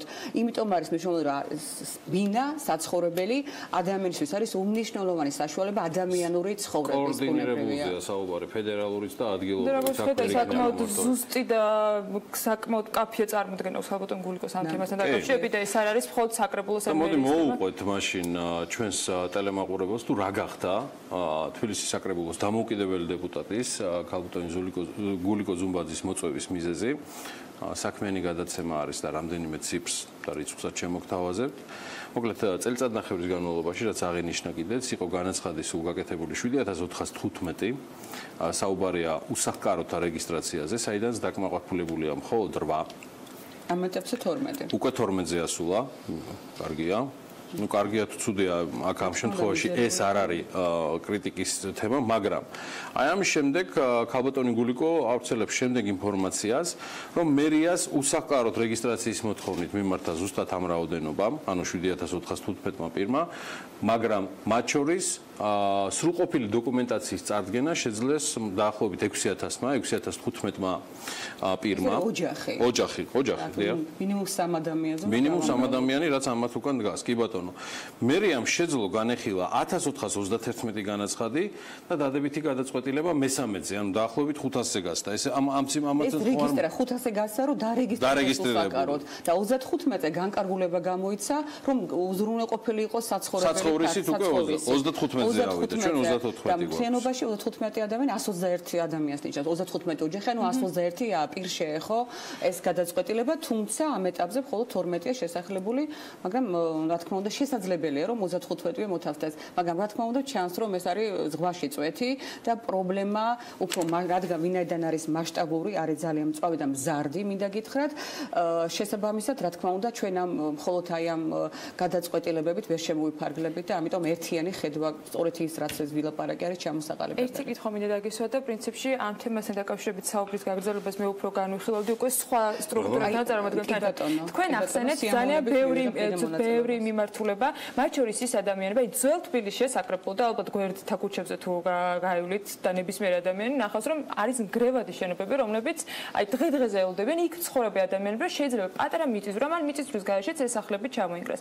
მსგავსი პრობლემები საერთოდ უსაყანოდ დღესვისაც არ აქვს თავშესაფარი. ყველანაირი ეს ერთ ჭრილში უნდა იყოს განხილული თქვენი ხედვა როგორი არის და თბილისის მასშტაბით მაინც რატომ ვერ მოხერხდა ამ დრომდე თუნდაც საკრებულოს აქტიურობით რომ ის ადამიანები რომლებიც ჩემს გარშემო არიან ნაცნობები რომლებსაც ძველ თბილისში სახლი ჩამოეგნა და დღემდე არიან ქირით გადასულები იმიტომ რომ ელოდებიან როდის დააკმაყოფილებს ადგილობრივი მთავრობა იმიტომ რომ ვალდებულება მათ ეგისრებათ ამ შემთხვევაში. ეს მაინც როგორ ვერ დაალაგდა ამდენი ხნის განმავლობაში. პირველი რომ არასათანადო რესურსი არსებობს ფინანსური და შემდეგ ჩამოუყალიბებელი პოლიტიკა კიდე ამას ხას უსვავ. იმიტომ რომ ამის გარეშე წარმოუდგენელია რაიმე ტიპის გადაწყვეტილების მიღება და ეს ადამიანები ფაქტობრივად უსაკარო ადამიანები არიან და მე აქვე მინდა ვთქვა რომ კიდევ მინდა გავამწვავო კარგი გაგებით, იმიტომ რომ შევხედოს ყველამ, ასე ვთქვათ, თვითმმართველობამ და ცენტრალურ ხელისუფლების წარმომადგენლებმა კიდევ ერთხელ და ყველა ადამიანმა საზოგადოებამ რას ნიშნავს უსაკაროება. უსაკარო და არასათანადო საცხოვრებელი პირდაპირ ახდენს, ანუ არამდგრადი ურბანული გარემო პირდაპირ ახდენს გავლენას ადამიანის ფიზიკურ და მენტალურ ჯანმრთელობაზე. და იგივე გაეროს დოკუმენტებში არის რომ იწვევს ნერვულ სტრესს, იწვევს ძალიან სისხლძარღვთა დაავადებებს, იწვევს სიმსივნესაც კი. ანუ ჯაჭვში ეს არ ნიშნავს უსაკარო ვარ და თავშესაფარი საცხოვრებელი მინდა მუდმივი სათანადო. ეს იმას ნიშნავს რომ იმდენად ჯაჭვში ეს კიდე მიბმული ბიუჯეტის ხარჯებს მოგეხსენებათ რომ საყოველთაო დაზღვევა ამუშავებული. ანუ ადამიანები რომლებიც არასათანადო ურბანულ გარემოში ცხოვრობენ, განიცდიან ამ ჯანმრთელობის პრობლემებს და შემდეგ ისევ რა თქმა უნდა მათ ოჯახებსაც აკლდებათ ბუნებრივია არაჯანმრთელი წევრი და ასევე ესე იგი სახელმწიფოსაც იმ გადამხდელებს მინდა გითხრათ რომ სახელმწიფო არ არის ხო სახელმწიფო არ აქვს ეს ფული ეს არის გადამხდელების რომლებიც ადამიანების დიახ ნამდვილად ადამიანები მუშაობენ შრომობენ და გადამხდელები იღებენ იმ თანხას რომელიც მათ უნდა მოთავდეს რა დღეში მაგდებს დილიდან საღამომდე ყველაფერი ეგ ერთად ამიტომ ბატონო გიორგი სწორედ ამიტომ უნდა იფიქროს ხელისუფლებამ და ვიფიქროთ ჩვენ ყველამ ერთად რომ ეს არ არის ჩვენი ფული გადამხდელების ფული და გონივრულად უნდა მიმართოთ ანუ სწორი ნაბიჯები უნდა გადაიდგას პრობლემის ორი მიზეზის გარდა ქალბატონ გულიკო რაც თქვენ დაასახელეთ კიდევ იყო მესამე თქვენ განსხვავებით საკრებულოს წევრების სხვა ნარატივისგან ძირითადად სახელმწიფო წარმომადგენლებს გულისხმობ საკმაოდ მძიმე კრიტიკით გამოხვედით ეს იყო იმ პერიოდში როცა ოთარაბესაძე კორუფციის ბრალდებით დააპატიმრეს გადავიდით სხვა თემაზე არ გადავდივარ სხვა თემაზე მესამე ნაწილს უმატებ მხოლოდ და მხოლოდ თქვენს ნათქვამს მე მგონია რომ გადაწყვეტილებების მიღების ხარისხი არის ასკარად დაქვეითებული და თქვენ ამაზე მიანიშნებდით რომ პრობლემა იყო სისტემური და შესაბამისად გაგრძელება უსახლკაროების თემისას მე უბრალოდ ჩემ მხრიდან ვამატებ რომ ხომ არ არის მესამე თემა ის რაც თქვენ აღნიშნეთ იმ დღეებში რომ პრობლემა არის სისტემური და მართვის პრობლემებთან გვაქვს ძალიან სერიოზული ასე ვთქვათ თბილისმერია ავანგარდშია ამ ყველაფერს ახლა ეს დასამალი არ არის რაიმე ტიპის ჩამონათვალი რო კეთდება და შესაბამისად აქ აი ამ პრობლემასაც ხო ვერ ხედავთ რასაც ქვია მართვა და მენეჯმენტი იმიტომ რომ ციფრები არის მართლა ძალიან სავალალო ზღვაში წვეთი რამდენიც არ უნდა ვილაპარაკოთ და აქ მარტო ფინანსების პრობლემა არ მგონია მე პირადად 100 მილიონიანი ფონდი. რა თქმა უნდა, ნუ ამას დავამატებდი, რომ 601 ობიექტში ცხოვრობს ადამიანები, ასწავლობთ ადამიანები დაკანონების უფლების გარეშე, ანუ კანონიერ უფლების გარეშე. აქედან 401 არის იდენტიფიცირებული და თვითმმართველობას, რაც რის ქონებაც არის, ზოგი არის ეკონომიკის სამინისტროს, ანუ ცენტრალური ფედერალური მთავრობის ქონება, ნაწილი არის თვითმმართველობის ქონება, უკვე დაიწყე ნაბიჯების გადადგმა ამ X-სადაც შეიძლება, ანუ საკუთრებაში გადაცემის ამ ბინის. ეკონომიკის სამინისტრო აჭიანურებს ამ პროცესებს, ანუ არ არის თანხwebdriver, იმიტომ არის ზოგადად პრობლემა, ნამდვილად, რომ არ არის სათანადო კოორდინაცია, არის ძალიან სიმბოლური დამოკიდებულება და სწორედ ამიტომ ვითხოვდი ერთობლივ ჯგუფის შექმნა, სამუშაო ჯგუფის შექმნას, იქ ანალიზით დაიდებოდა, სტრატეგიად შემუშავდებოდა, პოლიტიკას და გეგმაც გაიწერებოდა. აქედან ბუნებრივია, რომ ზოგადად შეიმჩნევა კიდეც უწყებათა შორის ეს არასათანადო კომუნიკაციის არის ეს, დიახ არის და იმედია მომავალში აუცილებლად გამოსწორდება და გაითვალისწინებს მომავალი ხელისუფლება, რომ ეს არის აუცილებელი უნიშნულოვანი სწორი გადაწყვეტილების ადეკვატური გადაწყვეტილების მისაღებად. ქავატონ გულიკო საკუთნით და ის კითხვა აუცილებლად დავსვათ. გეგმასთან დაკავშირებით და ბარემაშინ ამ კონტექსტში კითხავთ, არის თუ არა იმ დოკუმენტში, რომელიც საკრებულოში იყო გუშინ განსახილვად, გენერალური გეგმის დოკუმენტი, გათვალისწინებული მათ შორის ისეთი შენობები, სადაც დღეს შეჭრილები არიან ადამიანები და ითხოვენ დაკმაყოფილებას, რომ ეს ფართები მათ დაუკანონდეთ. მსგავსი შენობების უკვე რეაბილიტაცია, მშენებლობა, მათი თქვათ სიმაღლეების ზრდის და ასე შემდეგ. ანუ ყველა ის დეტალი, რომელიც შესაძლოა ამ ტიპის მაცხოვრებლებს შეეხოთ და თქვენი შთაბეჭდილება მინდა რომ მოვისმინოთ ზოგადად ამ გეგმასთან დაკავშირებით, რამდენად აკმაყოფილებს იმ მოთხოვნებს, რომელიც დღეს დედაქალაქს აქვს. დიახ, მიწათსარგებლობის, ფისის მიწათსარგებლობის გეგმის პროექტი წარმოადგენს გუშინ საკრებულოში, სიტ ინსტიტუტ ჯორჯია, ბატონ მერაბ ბოლქვაძემ. ძალიან საინტერესო დოკუმენტია და უბრალოდ სწორად საინტერესო მიდგომა აქვს თვითონ ჯგუფს. ძალიან მნიშვნელოვანი როგორ განახორციელებს შემდეგ ამას მერია. თავარი აქ რაც იყო, რომ საჯაროობის პრინციპი იყო დაცული, შეეძლოთ მიემართათ მოქალაქეებს, საკრებულოს დეპუტატებს და მე ძალიან კარგად გამოვიყენე შესაძლებლობა როგორც მაჟორიტარმა დეპუტატმა და მათი მუშაობის დაწყებისთანავე შევახვედრე იმ ასე ვთქვათ ოლქში, სადაც ჩემი აუმრჩევი ცხოვრობს, ეს არის ლილო, ორხევი აეროპორტი და 5 შემოერთებული სოფელი: ნასაგური, წინუბანი, დილილო, პატარა ლილო და ვარკეთილის მეურნეობა, ახლა ვარკეთილის დასახლება. რატო ვახსენებ ახლა ამას? ვინაიდან აი ამ დოკუმენტში მნიშვნელოვანი არის შემდეგი, ზოგადად ბერლინის მაგალითზე იყო ძირითადად არა მარტო ბერლინის, მაგრამ ბერლინის მაგალითზე როგორც ჩვენი ტიპის ქალაქი, ანუ ცენტრალური უბნებით და გარშემო სააგარეკე სასოფლო დანიშნულების მიწებით. სააგარეკე სასოფლო დანიშნულების მიწები 2006 წელს, ანუ შემოერთებული ტერიტორიებს წარმოადგენს, მაგალითად ის სოფლები, რომელიც მე ჩამოვთვალე არის, იყო გარდაბნის რაიონის სოფლები და ასევე იმ სტატუსით მიიღოთ დედაქალაქმა, რომ შენარჩუნებული იყო სასოფლო სააგარაკო სტატუსი ქონოდა მას. და სწორედ ამ დოკუმენტში ეს არის გათვალისწინებული, ვინაიდან ეს არის უმნიშვნელოვანესი ფაქტორი, რომ დედაქალაქს გარშემო ქონდეს ამ ტიპის მიწები და ის იყოს დაცული. მაგრამ სულ ახლა შემოვიდა საკრებულოში დოკუმენტი, GRG, ასე თქვია ამ დოკუმენტს, რომელიც ითვალისწინებს ერთ-ერთ ამ დასახლებაში ბეტონის რაღაცა ქარხნის მშენებლობას. კატეგორიულად მიუღებელია. ვინაიდან აქვს შესაბამისი სტატუსი, იქ უნდა განვითარდეს სასოფლო, ასე ვთქვათ, პროექტები და გაეროს სასურსათო უზრუნველყოფის არსებობს სპეციალური ორგანიზაცია, რომელიც ეხმარება ქალაქებს საგარეუბნო სოფლის მეურნეობის განვითარებაში. და ეს არის ძირითადად ფერმერული მეურნეობა, მებოსტნეობა, მეფუტკრეობა და იგივე ბერლინის აქ 400-მდე მეფუტკრეობა, სადღაც 500-მდე ფერმერული მეურნეობა. ანუ ძალიან საინტერესო იქნება, ხალხი იქნება ჩართული აი ამ თვითონ დასაქმებული ამ პროცესებში, centrში არ ექნებათ მათ ასე ვთქვათ სურვილი გადაადგილების და მიბმული იქნებიან თავის ტერიტორიაზე, დასაქმებით იქნება ეკოლოგიური და ასე შემდეგ. ეს მე ვთქვი, განვაცხადე პროექტის განხილვის დროს არის გარკვეული დრო, მე მინდა ტელემაყურებლებმაც იცოდეს, რომ ისინი გაეცნონ საკრებულოს სპეციალურ მერიის გვერდზე, ვებ გვერდზე შევიდნონ, ნახონ ეს პროექტი, თავისი შენიშვნები და წინადადებები, გაუგზავნოს სიტი ინსტიტუტ ჯორჯიას, გამოუგზავნოთ თბილისის საკრებულოს, ეს იყოს საყოველთაო განხილვის საგანი და იქ არის აბსოლუტურად ყველა დეტალი, სატრანსპორტო კვანძი, მშენებლობები და ასე შემდეგ, ანუ ურბანული განვითარების ნაწილი, რეკრეაციული ზონები და ძალიან საინტერესო სარეკრეაციო არეალის შემოგვთავაზა, ასევე ცენტრის გადანაწილება, რამდენიმე ცენტრის შექმნა, არა მარტო ის იყოს, რომ ვაკეთებთ რუსთაველი, არამედ სხვა ცენტრი აღმოჩნდეს რამდენიმე ქალაქში, სადაც იქნება ყველა ინფრასტრუქტურა, რაც საჭიროა და რაც მნიშვნელოვანია იმ დასახლებისთვის. ეს იქნება სუპერმარკეტები, სკოლა, ბაღი, თქვათ, სპორტული მოედნები და ასე შემდეგ. და მნიშვნელოვანი თუმცა გარკვეული შენიშვნები არის, მე მხოლოდ მქონდა ერთი შენიშვნა, რომ არ იყო გათვალისწინებული პირველადი ჯანდაცვის მომსახურების ობიექტების ქსელის მოწყობა, ეგრეთ წოდებული პოლიკლინიკების, რომელიც უმნიშვნელოვანეს და გეოგრაფიულად მოშორებული ტერიტორიებისთვის. ეს არის ძალიან მწვავე საკითხი, ისევ ტიპის დასახლებებში, როგორც მოგახსენეთ, ანუ შემოერთებულ ტერიტორიებზე და ადამიანმა მიუწვდებოდეს ხელი პირველად მომსახურებაზე გეოგრაფიული არეალის მიხედვით, მოსახლეობის ჭიმჭიროების მიხედვით. ეს ფაქტორი იმედია იქნება გათვალისწინებული. ჩვენ ეს საკითხი ჯანდაცვის სამინისტროში უკვე დაყენებული გვაქვს 2 წელი და როგორც ვიცით, მუშაობენ ამ საკითხთან დაკავშირებით და იმედია, რომ დროული იქნება, თუ არა უკვე დაგვიანებულმა დროული იქნება ამ პოლიტიკის ჩამოყალიბება, ასე რომ ამ ორი მნიშვნელობა ძალიან მნიშვნელოვანია.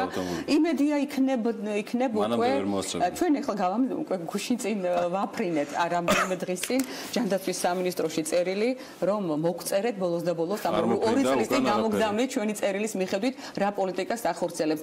რატო არის მნიშვნელოვანი, რომ ადამიანს ხელი მიუწვდებოდეს პოლიკლინიკებთან? იმიტომ რომ მან დრო მიიღოს ეს პირველი მომსახურება, დროულად ჩაიტანოს გამოკვლევები და შემდეგ ეს ბატალურად არ დამთავრდეს გამწვავებული პროცესები. კარგი. თქვენი გეგმები პოლიტიკური, ქავტონგულიკო, გეგმავთ რაიმეს და დავასრულოთ. გეგმა არჩევნებში მონაწილეობის მიღებას, ისევ სამაჯარეტორო ოლქში, ვინაიდან მაქვს დაწყებული უამრავი პროექტები, ნაგავსაყრელს არ შევხებივართ, ეს არის უნიშნულოვანი საკითხი.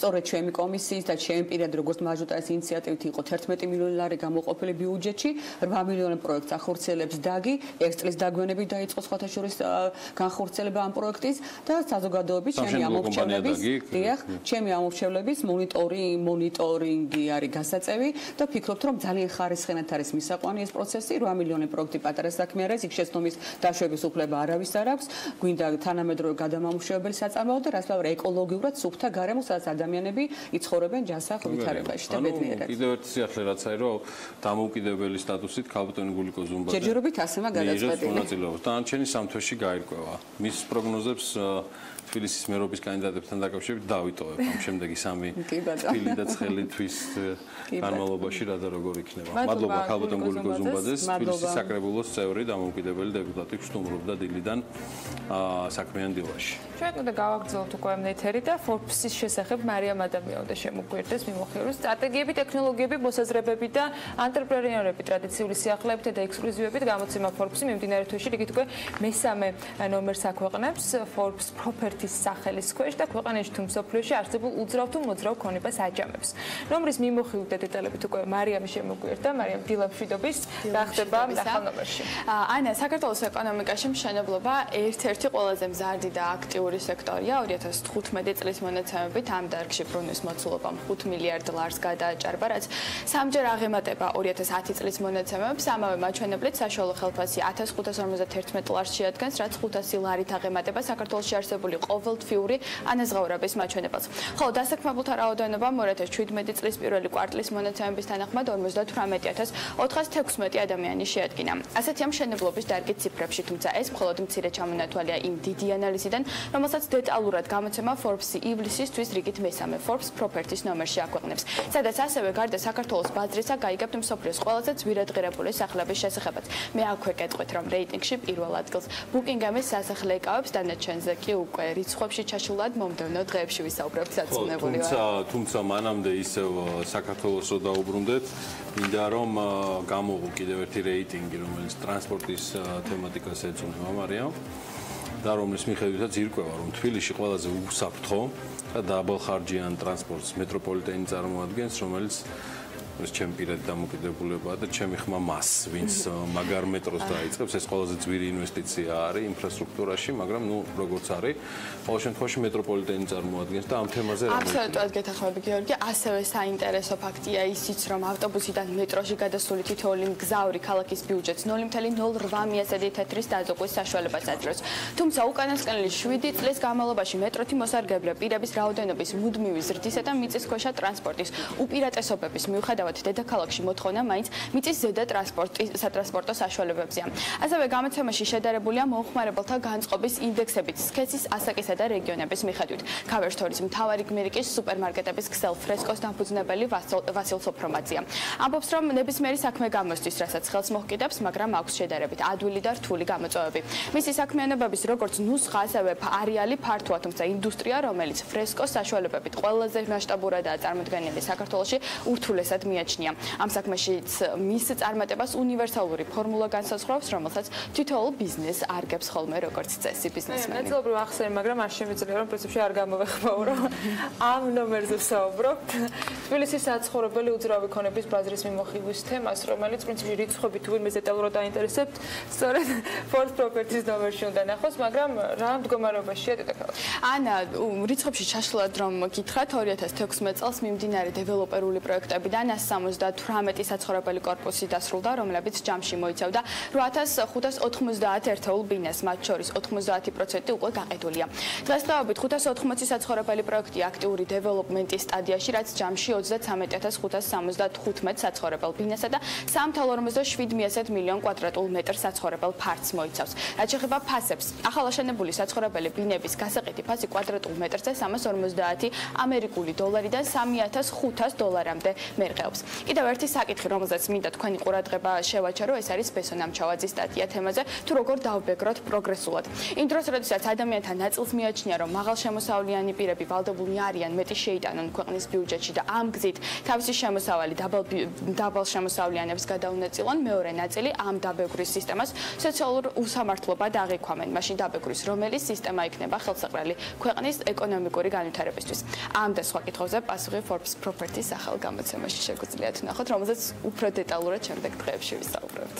დეტალურად და თან ძალიან საინტერესო სინქრონებით, რომელსაც აუცილებლად მივაბავთ იმ ანალიტიკას და იმ მიმოხილვას Outlook-ს ერთგვარს, რომელიც ტრადიციად აქცია მარიამ ადამიანს, მადლობა მას ამ ყველაფრისთვის და ჩვენ ახლა სრულად დავიმსახურეთ ტელეპირველმაც, მათ შორის რო გავიდეთ რეკლამაზე. მეტი შემოსავალი ტელეპირველს, ეს პირდაპირ პროპორციული არის ჩვენი კეთილდღეობისა. მეტ შემოსავლებს გისურვებთ თქვენს რეკლამის დრო არის ტელეპირველზე.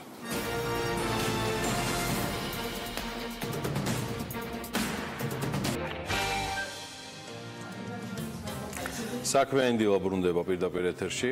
კაი გამარჯობა კიდევ ერთხელ თქვენი თბილისში, სრულიად საქართველოში 10 წუთი სრულდება. მოდით გადავხედოთ რა შემოწირულობები და მონაგარი აქვთ ცხადია ფინანსების კუთხით ქართულ პოლიტიკურ პარტიებს, საქართველოში მოღვაწე პოლიტიკურ გაერთიანებებს 2017 წლის 6 თვის მდგომარეობით მათ მიერ მიღებულმა შემოწირულობებმა 250.355 ლარი შეადგინა და აქედან ყველაზე მეტი 131.179 ლარი ევროპულმა საქართველომ მიიღო. ამის შესახებ ნათქვამია სახელმწიფო აუდიტის სამსახურის სტატისტიკაში, აგერ გრაფიკაც, რომელიც ახლა მთლიანად გამოჩნდება, რომელიც პოლიტიკური პარტიების მიერ მიმდინარე წლის იანვარ-ივნისში მიღებულ შემოწირულობებს მოიცავს. პარტიის მიერ წარმოდგენილი ინფორმაციების თანახმად, როგორც მოგახსენეთ, ყველაზე მეტი 131.179 ლარი ევროპული საქართველო მოძრაობა თავისუფლებისთვის მიიღო. მიღებული შემოწირულობის მიხედვით მეორე ადგილზე ახალი პოლიტიკური ცენტრი გირჩია, რომელიც აგრძელებს ხელმოწერების შეგროვებას, რომ მიიღოს მონაწილეობა ადგილობრივ არჩევნებზე. საუბარი არის 47.816 ლარზე, გაერთიანებული დემოკრატიული მოძრაობა 30.000 ლარი, ერთიანი ნაციონალური მოძრაობა 24.000 ლარი, ქართული ოცნება დემოკრატიული საქართველო 8.770 ლარი, საქართველოს ქრისტიან-კონსერვატიული პარტია 6.000 ლარი, საქართველოს მშვიდობისთვის 720 ლარი, კომუნისტური პარტია 691 ლარით შემოიფარგლა, ეროვნულ დემოკრატები 6.7-ით, ახალი მემარჯვენეები 500 ლარით, ხოლო რესპუბლიკელები კი 20 ლარი.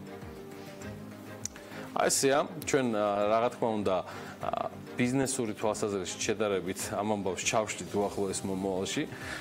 ეხლა არ მინდა ამ ყველაფერმა ზედმეტად დრამატული სახე მიიღოს.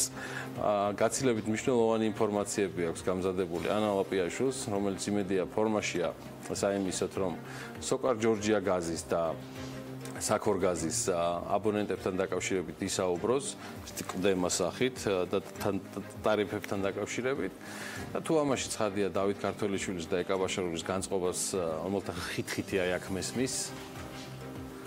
აქ მესმის დაეხმარება მე მგონი ამ ბლოგსაც ბიზნესის და ეკონომიკის სიახლეებსაც მშვიდად გადავატარებთ მით უმეტეს გაივსო უკვე ანა საქმიანი დილა ფანტასტიკური აურით ჩვენი თანაძამყვანი ხორციელი აქ არის ნინო ზამბახიძე რამდენიმე წუთში იქნება მანამდე გისმენთ სანამ ნინო ზამბახიძეს დავუთმობთ ეთერ შევეცდები რომ რამენერად დადებითი ემოციით გადმოგცეთ ამბავი მის დაკავშირებით რომ გაზი გაგიწურდა და აი ვის რამდენ და ამას სულ რამდენიმე წამში გეტყვით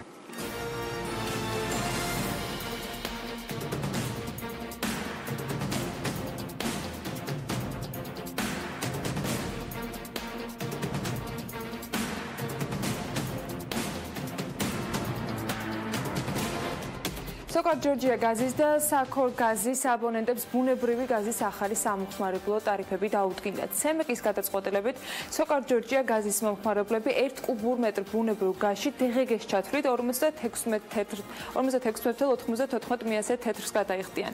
საქორგაზის აბონენტები კი 57.11 თეთრს. აქამდე მოქმედი ტარიფები სოკარ ჯორჯია გაზის ლიცენზიანტებისათვის 30 თეთრად 48.801 თეთრამდე მერყეობდა შუალედში. საქორგაზის შემთხვევაში კი ეს იყო 31.7 თეთრიდან 50.4 თეთრამდე. ვიდრე მოქმედებს დერეგულირების ბრძანება, რა თქმა უნდა, კომპანიებს რჩებათ უფლება, რომ თავისი შეხედულებისამებრ გაზარდონ თავიანთ სამომხმარებლო არეალში ტარიფები, თუმცა აქ მოქმედებს კომისიის მიერ დადგენილი წესი, რომელიც ავალდებულებს მათ წარმოადგინონ დასაბუთება, რატომ მოითხოვეს ტარიფის ზრდა. რაც შეეხება ინვესტიციას, დიახ, სოკარების შემთხვევაში არსებითი განსხვავება ყაზგაზისგან იყო ინვესტიციები, ეს ინვესტიციები განხორციელდა პრივატიზაციის ხელშეკრულების საფუძველზე, კომპანიებს ეკისრებოდათ 250 მილიონი დოლარის ინვესტიციის განხორციელება გაზიფიცირების პროცესში, თუმცა ამავე პრივატიზაციის ხელშეკრულებით გათვალისწინებული იყო, რომ 2020 წლამდე ტარიფში არ აისახება 150 მილიონი დოლარის ინვესტიცია, შესაბამისად 150 მილიონი დოლარი ჯერჯერობით ამოღებულია ტარიფიდან. ბუნებრივი აირის ტარიფი გაეზარდა საქართველოს რეგიონებში სოკარ ჯორჯია გაზის და საქორგაზის სემეკის მიერ რეგულირებად აბონენტებსაც. სემეკის გადაწყვეტილებითვე სოკარ ჯორჯია გაზის ტარიფი 1 კუბურ მეტრზე იქნება დაახლოებით 57 თეთრი, ხოლო საქორგაზისათვის 1 კუბურ მეტრზე 57 თეთრს მიაღწევს ასევე. ახალი ტარიფები ეხება იმ აბონენტებსაც, რომლებიც გაზ გამანაწილებელ ქსელს 2007 წლიდან მიუერთდნენ. შესაბამისად ეს ეხება სოკარ ჯორჯია გაზის და საქორგაზის აბონენტების 47%. რაც შეეხება აბონენტების დანარჩენ ნაწილს, ანუ 53%, ისინი ენერგეტიკის მინისტრის დადგენილების შესაბამისად დერეგულირებულ სეგმენტს განეკუთვნებიან და მათზე სემეკის მიერ დადგენილი ტარიფები არ ვრცელდება. ისიც უნდა აღვნიშნოთ, რომ 2013 წლიდან ქვეყანაში სუბსიდია მოქმედებდა, რის გამოც მოსახლეობა იმაზე 5 თეთრით ნაკლებ გადასახადს იხდიდა, ვიდრე ეს 2007 წელს იყო დადგენილი. ანუ თბილისის მაგალითზე თუ სემეკის დადგენილი ჰქონდა 50 თეთრი, 2013 წლიდან დაახლოებით 45 თეთრს ვიხდიდით. 20 ივლისიდან კი საფასური უშუალოდ მომხმარებლისთვის შეიცვლება. ამის მიზეზი ის არის, რომ ტარიფის ზრდასთან ერთად სუბსიდიაც იხსნება. ის 5 თეთრიანი სუბსიდია, რაც აქამდე არ იქნება. არა, აღარ იქნებოდა 5 თეთრიანი თემა გადავიტანეთ მიწოდების ფასის შემცირებაში. ანუ 120 დოლარის ნაცვლად 105 ჩაჯდა ტარიფში. და შესაბამისად მაგის სუბსიდირების დაწესებულ მემორანდუმის გაგრძელების თემა არ იქნება. მემორანდუმები აღარ მოქმედებს ტარიფის ასე ვთქვათ და არც რეგულირების ბრძანება. ეს სინქრონში გათხოვება, როგორც კი ახალი ტარიფების შევაძალაში. თბილისის იქნება ის ფიქსირებული ეფექტური ტარიფი, რეგიონების იქნება ის, რაც დაადგინა სემეკმა. მართალია ფასი იმატებს, მაგრამ კონტრაქტი, რომლის თანახმადაც 1000 კუბურ მეტრ ბუნებრივ გაზს საქართველოს აზერბაიჯანი 120 დოლარის ნაცვლად 105 დოლარად აწვდის, ტარიფზე მაინც ახდენს გარკვეულ გავლენას. ტარიფების გადახედვას ჩვენ პოზიტიურ ნაბიჯად მივიჩნევთ, იმიტომ რომ ტარიფები ბაზრის რეგულირების ერთ-ერთი ყველაზე ეფექტიანი ინსტრუმენტია. რაც შეეხება ციფრებს, ვფიქრობ, რომ ეს შეცვლილი ტარიფი გაზის უცხოთ მიწოდებას უზრუნველყოფს. იყო ხარჯების რამდენიმე კატეგორია, რომელიც არ იქნა გათვალისწინებული. შეცვლილი ტარიფი ჯერ ახლა გამოქვეყნდა, ამიტომ ჩვენ გვჭირდება დრო გასაანალიზებლად, მხოლოდ გაანალიზების შემდეგ გადავწყვეტთ, იქნება თუ არა ჩვენ საქმიანობაში რაიმე შესაძლებელი. ჩვენ ქონდა კომისიაზე წარდგენილი ჩვენი ხარჯების ნაწილის სრული შემადგენლობა აუდირებული.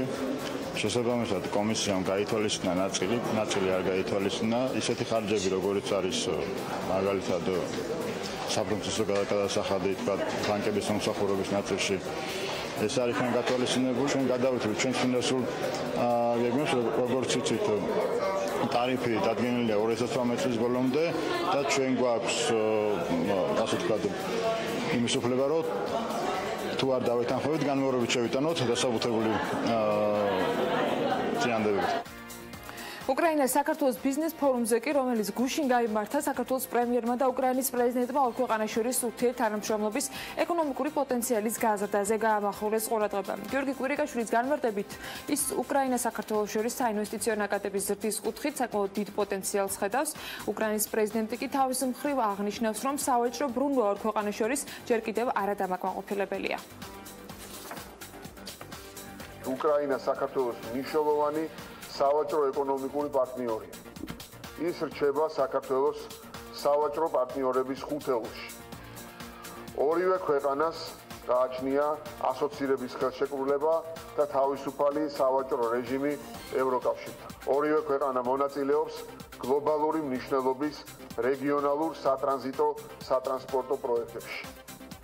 და მიუხედავად ამისა დარწმუნებული ვარ, რომ ჯერ ყველა შესაძლებლობა აფიქსირებული არ არის, როგორც სავაჭრო, ისე საინვესტიციო და ერთობლივი საწარმოების შექმნის კუთხით.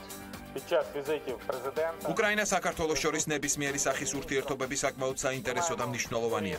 განსაკუთრებით გამოვყოფთ სავაჭრო ეკონომიკურ ურთიერთობებს. თქვენ იცით, რომ უკრაინა საქართველოს საუკეთესო სავაჭრო პარტნიორი ნამდვილად არ არის ისევე როგორც საქართველოს უკრაინისთვის.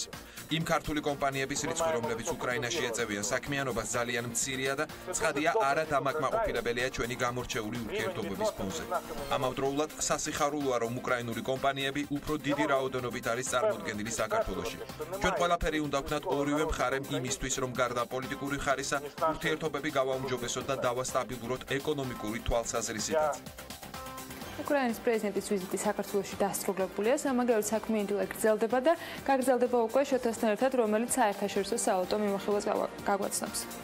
გამარჯობათ, გაუფასურებული დოლარი კიდევ უფრო გაუფასურდა გუშინ, მას შემდეგ რაც ჯანდაცვის რეფორმის ლეგისლაცია ვერ მოხდა. კონგრესმა კანონპროექტი არ მიიღო და ამან დათესა ზოგადი უნდობლობა შეძლებს თუ არა ტრამპის ადმინისტრაცია საგადასახადო რეფორმას, ინფრასტრუქტურული მდგომარეობის გამოსწორებასა და დერეგულაციას ბანკების მიმართულებით.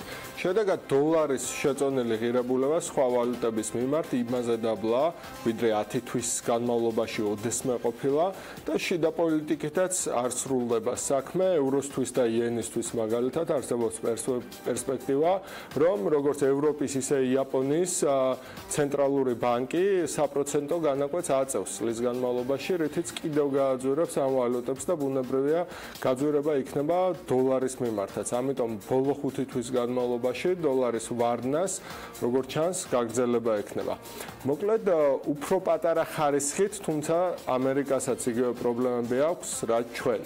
დანაპირების ასრულება. გასულ ნოემბერს Wall-Street-ის აქციები და სახელმწიფო ფასიანი ქაღალდების ამონაგები გაიზარდა იმ ოპტიმისტური ვარაუდით, რომ თუკი რესპუბლიკელები გააკონტროლებდნენ როგორც თეთრ სახლს, ისე კონგრესს, რაც 2006 წლის შემდეგ არ მომხდარა, ახალი ადმინისტრაცია შეძლებდა, რომ სწრაფად აემოქმედებინა დაპირებული საგადასახადო შეღავათები, რითიც ეკონომიკურ ზრდას და ინფლაციას ახალისებდა და მოგებულ ფულს ინფრასტრუქტურაზე დახარჯავდა. ეს გეგმები წლის პირველი ნახევრის განმავლობაში ჩაიფუშა, რესპუბლიკელებმა რეფორმები დააგვიანეს, გუშინ ჩავარდნილი ჯანდაცვის ახალი კანონპროექტიც ამის მაგალითია და მოკლედ მოლოდინების შექმნა ტრამპმა მოახერხა, რაზეც დაშენდა დოლარის პროგრესი, თუმცა დანაპირებების ასრულების დრო რომ დადგა, იქ უკვე ფასი რეალობამ ჩაფუშა.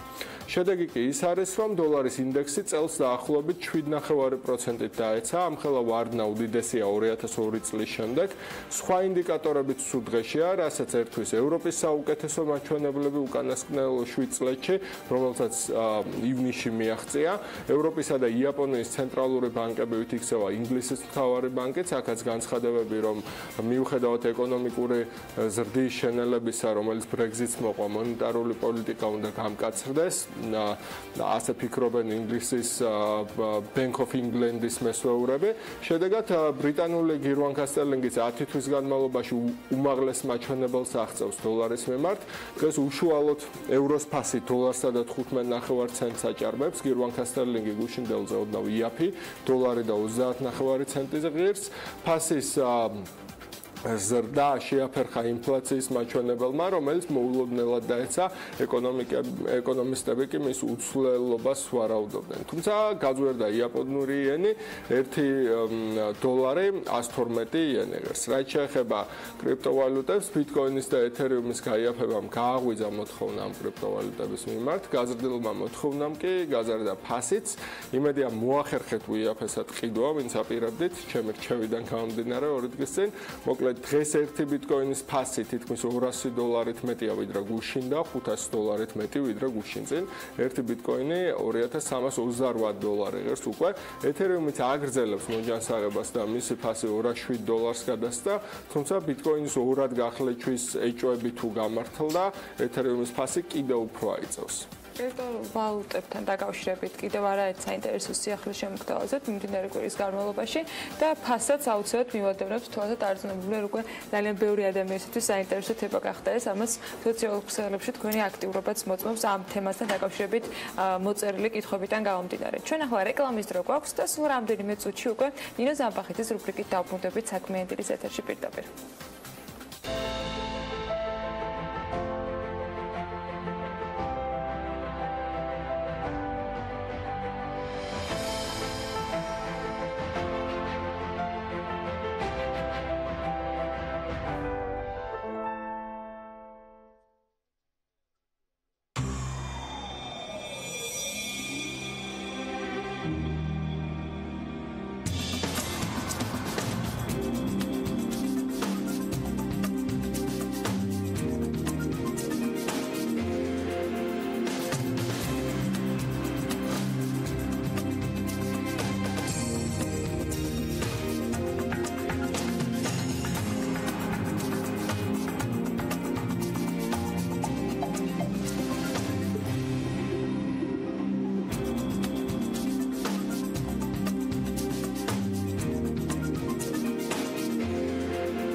რეკლამის შემდეგ ნინო ზამბახიძის რუბრიკის დროა საქმიანი დილაში. საქართველოს ფერმერთა ასოციაციის თავმჯდომარე დღეს პროექტის ბიოჰაკათონი თანაავტორებს მარიამ დელუკა ლომთაძეებს მასპინძლობს. საუბრობთ პროექტზე, რომელიც საქართველოში სან-დიეგოს სახელმწიფო უნივერსიტეტის ორგანიზებით პირველი და მსოფლიო მეორე ბიოჰაკათონის ჩატარებას უზრუნველყოფს.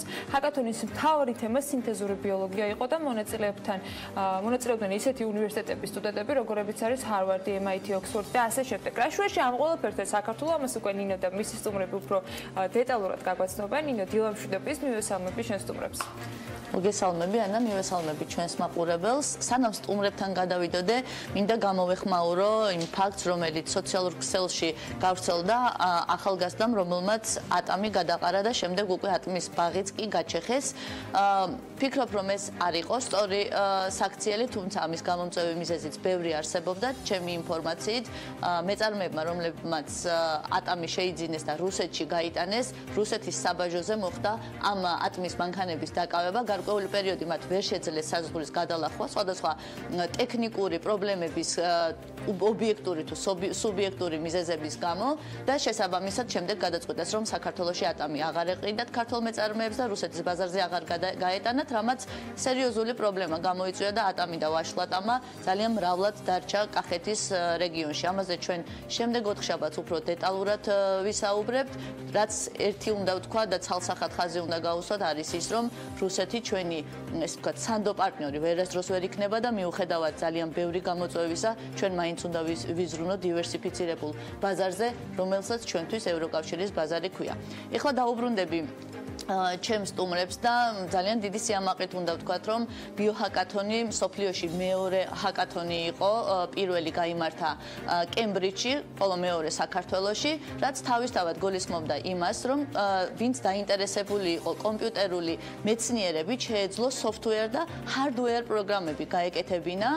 მათ ჰქონდათ 24 საათი, როგორც ჩემთვის ცნობილია, იყო 30 ჯგუფი, ასაკი შეზღუდული არ იყო და მათ უნდა წარმოეჩინათ პროექტები, რომლებიც დაეხმარებოდნენ განვითარებას ისეთი დარგების, როგორიც არის სოფლის მეურნეობა, ჯანდაცვა და ეკო მიმართულება.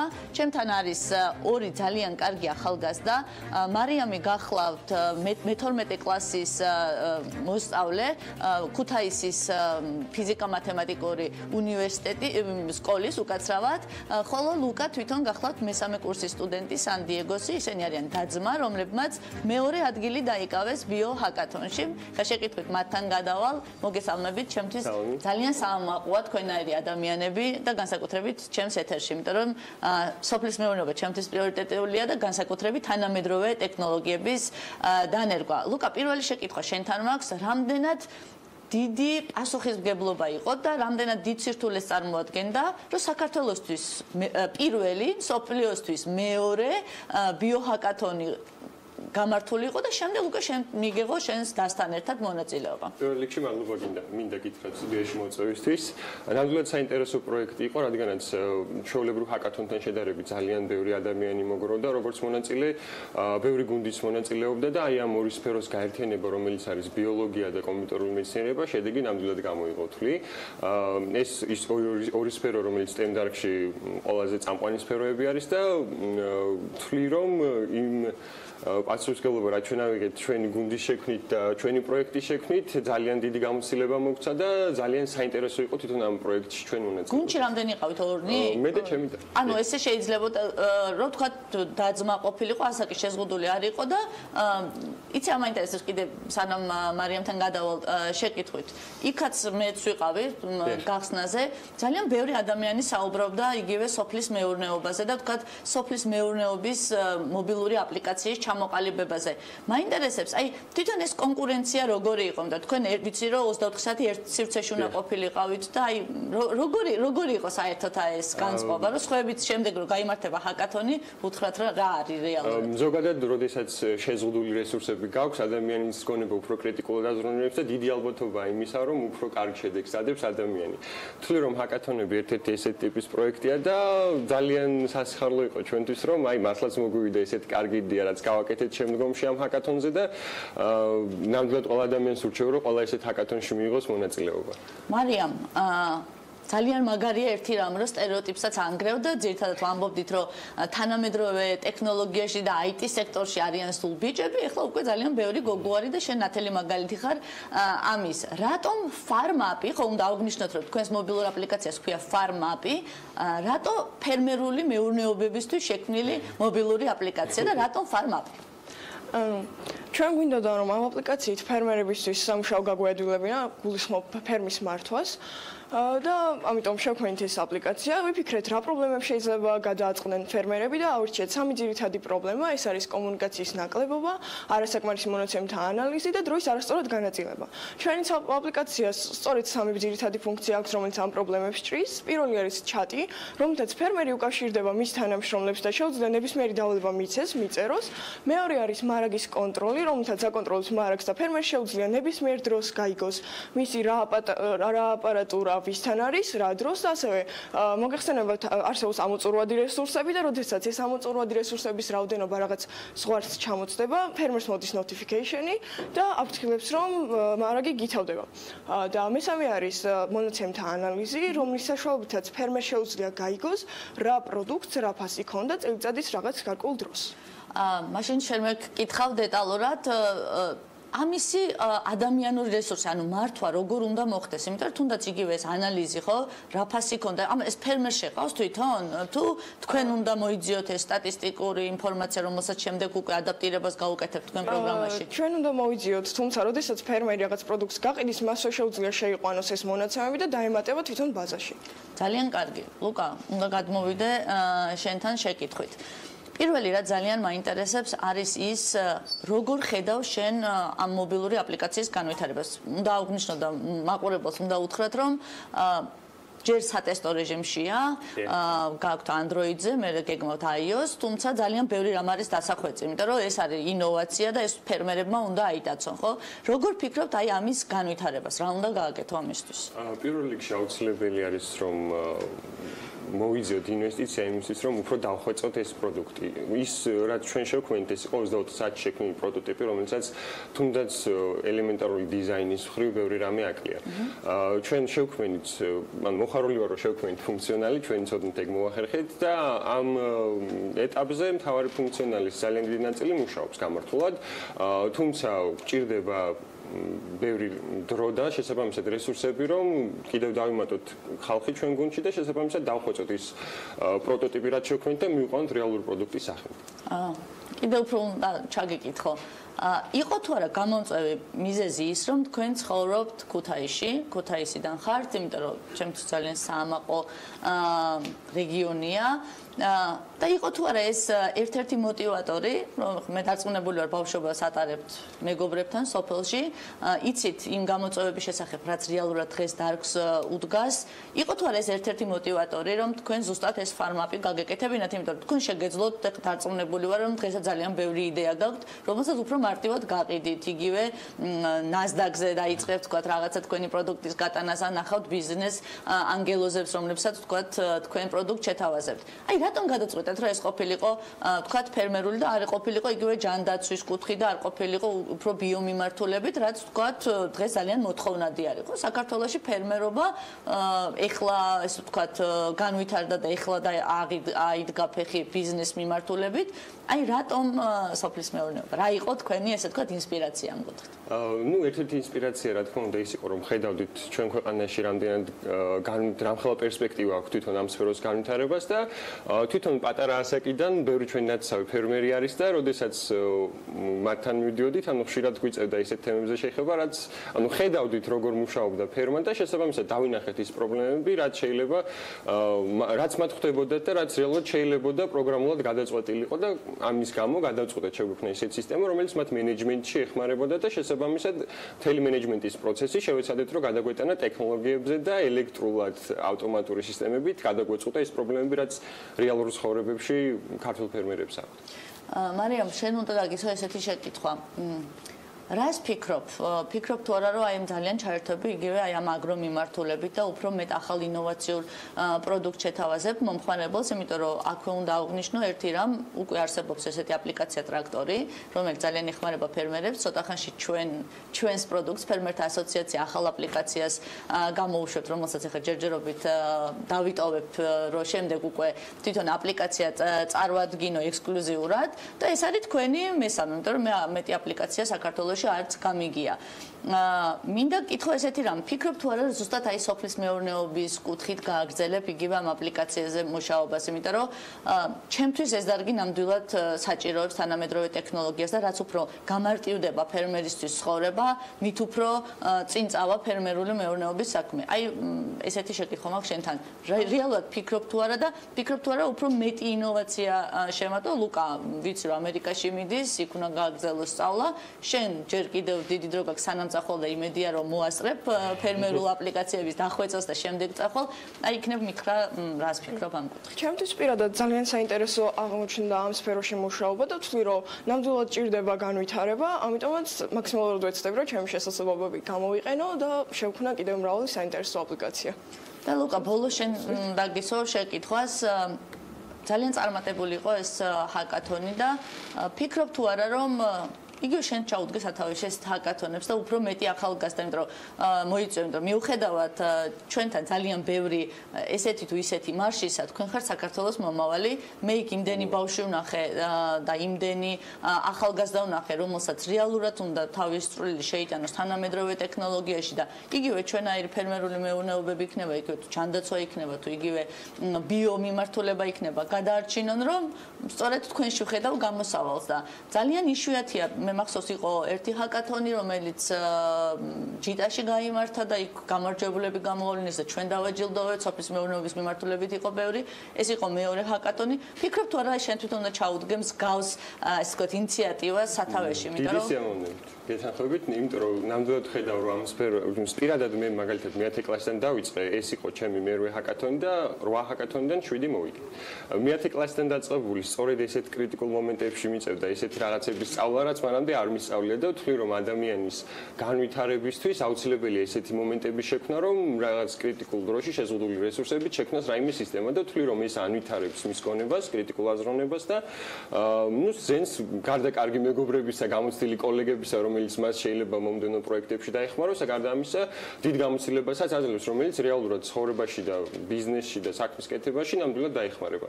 დიდი სიამოვნებით ჩავდგები არა რამოდენიმე ასეთ ოლიმპიადას, გვაქვს კიდეც გეგმები მე და ჩემი მეგობრებს და ვთვლი რომ ქვეყნის განვითარებისთვის და ახალგაზრდების ზოგადად აზროვნების ჩამოყალიბებისთვის და მათი განვითარებისთვის ესეთი შეჯიბრები და ესეთი კონტესტები აუცილებელია. გიორგი, ანა, შოთა, კოლეგებო, მე ის გადამჩენია რომ ქუთაისის ფიზიკა მათემატიკის სკოლას ესეთი სკოლის მოწაფეები მიულოცო საქართველოს ესეთი შვილები და მათ მშობლებს სწორედ ესეთი შვილები, რომლებიც რეალურად საქართველოს მომავალს ქმნიან. მინდა მარიამ ლომთაძეს და ლუკა ლომთაძეს განსაკუთრებული მადლობა გადაუხადო, რომ მონახეს დრო და ძალიან სერიოზულ ტრაფიკში ნინო ზამბახიძის სტუმრობის გულისხმობ. გამონახეს დრო. მადლობა თქვენ და წარმატებებს გისურვებთ. ვეხმაურები ნინოს პროლოგს და ვადასტურებ, რომ თემა ატმის გაყიდვისა და ფერმერის თუ არ ვიცი გლეხის თუ გამყიდველის უბრალოდ დამოკიდებულებისა პროდუქტის მიმართ მართლა სავალალო იყო და შემიძლია მთელი კვირის განმავლობაში დავაანონსო ის თემა, რასაც შემდეგ 4 შაბათს ნინო ზამბახიძე გავრიწყება თავის რუბრიკაში. წარმატებები ნინოს, დიდი მადლობა მას. მეც არაფერს არ ვიტყვი, ისედაც შეშინებულია ყველა და ამიტომ მჩვენია შემდეგ თემაზე გადავიდე. მაგრამ სამ შემდეგ თემაზე გადავალ და დავაანონსებ ზაზა აბაშიძეს და საზაც რო ზამბახიძეობაში გავიყვან. ზაზა აბაშიძეს და მის სტუმარს სულ მალე რამდენიმე წუთში იქნება ეს ყველაფერი რამდენიმე წამში ახლა მოკლე კალენდრის კოლაჟი ვნახოთ. 1900 წლის 19 ივლისს გაიხსნა პარიზის მეტრო, ევროპის კონტინენტზე ერთ-ერთი უძველესი მეტროპოლიტენი ბუდაპეშტის მეტროს შემდეგ. ის მსოფლიო გამოფენის ფარგლებში გახსნეს. მეტროს პირველი ხაზები ზუსტად ქუჩების ქვეშ გადიოდა. ლიანდაგების გაყვანა გესს რომ ასცდენოდა პირდაპირ სახლების სარდაფებში აღმოჩნდებოდა. ახლად გახსნელი ტრანსპორტით მგზავრობა პირველ ხაზზე ვენსენის ციხე-სიმაგრე პორტ-მაიო მეორე კლასის მგზავრებისათვის 15 სანტიმი ღირდა, ხოლო პირველი კლასის ბილეთის ფასი 25 სანტიმს შეადგენდა. ცენტრში ხაზების უმეტესობა 1920 წელს შენდებოდა. 1814 წლის 19 ივლისს ამერიკელი გამომგონებელი ცნობილი კოლტის იარაღის შემქმნელი სემიუელ კოლტი დაიბადა. ახალგაზრდობისას კოლტი ინდოეთში გაემგზავრა და გადმოცემით სწორედ გზაში გააკეთა ხის იარაღის მოდელი, რომელსაც დღეს რევოლვერს ეძახიან. სამშობლოში დაბრუნებისას კოლტმა შეისწავლა ქიმია. 1835 წლიდან კითხულობდა ლექციებს ამერიკის შეერთებულ შტატებსა და კანადაში. შემდეგ იმოგზაურა ევროპაში და აიღო პატენტი საკუთარ გამოგონებაზე ლონდონსა და პარიზში. კოლტმა ჩამოაყალიბა კომპანია, თუმცა 1842 წელს ის გაკოტრდა და 5 წლის მანძილზე რევოლვერები არ წარმოებულა. მოგვიანებით სახელმწიფომ გამომგონებას 1000 ცალი რევოლვერი შეუკვეთა. ამ პერიოდიდან იწყება იარაღის წარმოების ახალი ერა. კოლტი პირველი იყო, ვინც იარაღის სერიული წარმოება დაიწყო. დილიდან დაანონსებული, ასევე ზაზა აბაშიძის ნინო ზამბახიძის შემდეგ საქმიანი დილას ეთერს ზაზა აბაშიძე აგრძელებს, რომელიც ასევე სპორტის ეკონომიკაზე აგრძელებს საუბარს. რაგბის შემდეგ კალათბურთის ჯერია და ზაზა აბაშიძე ეროვნული ფედერაციის პრეზიდენტს მიხეილ გაბრიჩიძეს მასპინძლობს. მე განსაკუთრებით მოხარული ვარ მიშას ჩვენ სტუდიაში ხილვის და წარმატებებს უსურვებ მას და მის საქმიანობას. ზაზა დილამშვიდობის თქვენს ჩემო ბატონო და დილამშვიდობის დადგა როგორც იქნა კალათბურთი მე განსაკუთრებით მიხარია ჩემი სიმაღლის გამო. დღეს სანამ გადავალთ სპორტულ ეკონომიკურ ნაწილზე შეგვიძლია პირველ რიგში პირველი სპორტული ნაწილის გავხსნათ, ვინაიდან ერთის მხრივ ახალგაზრდული ნაკრები, ხოლო მეორე მხრივ დიდების ნაკრები მალე შეუდგებიან ევროპის ჩემპიონატისთვის მზადებას.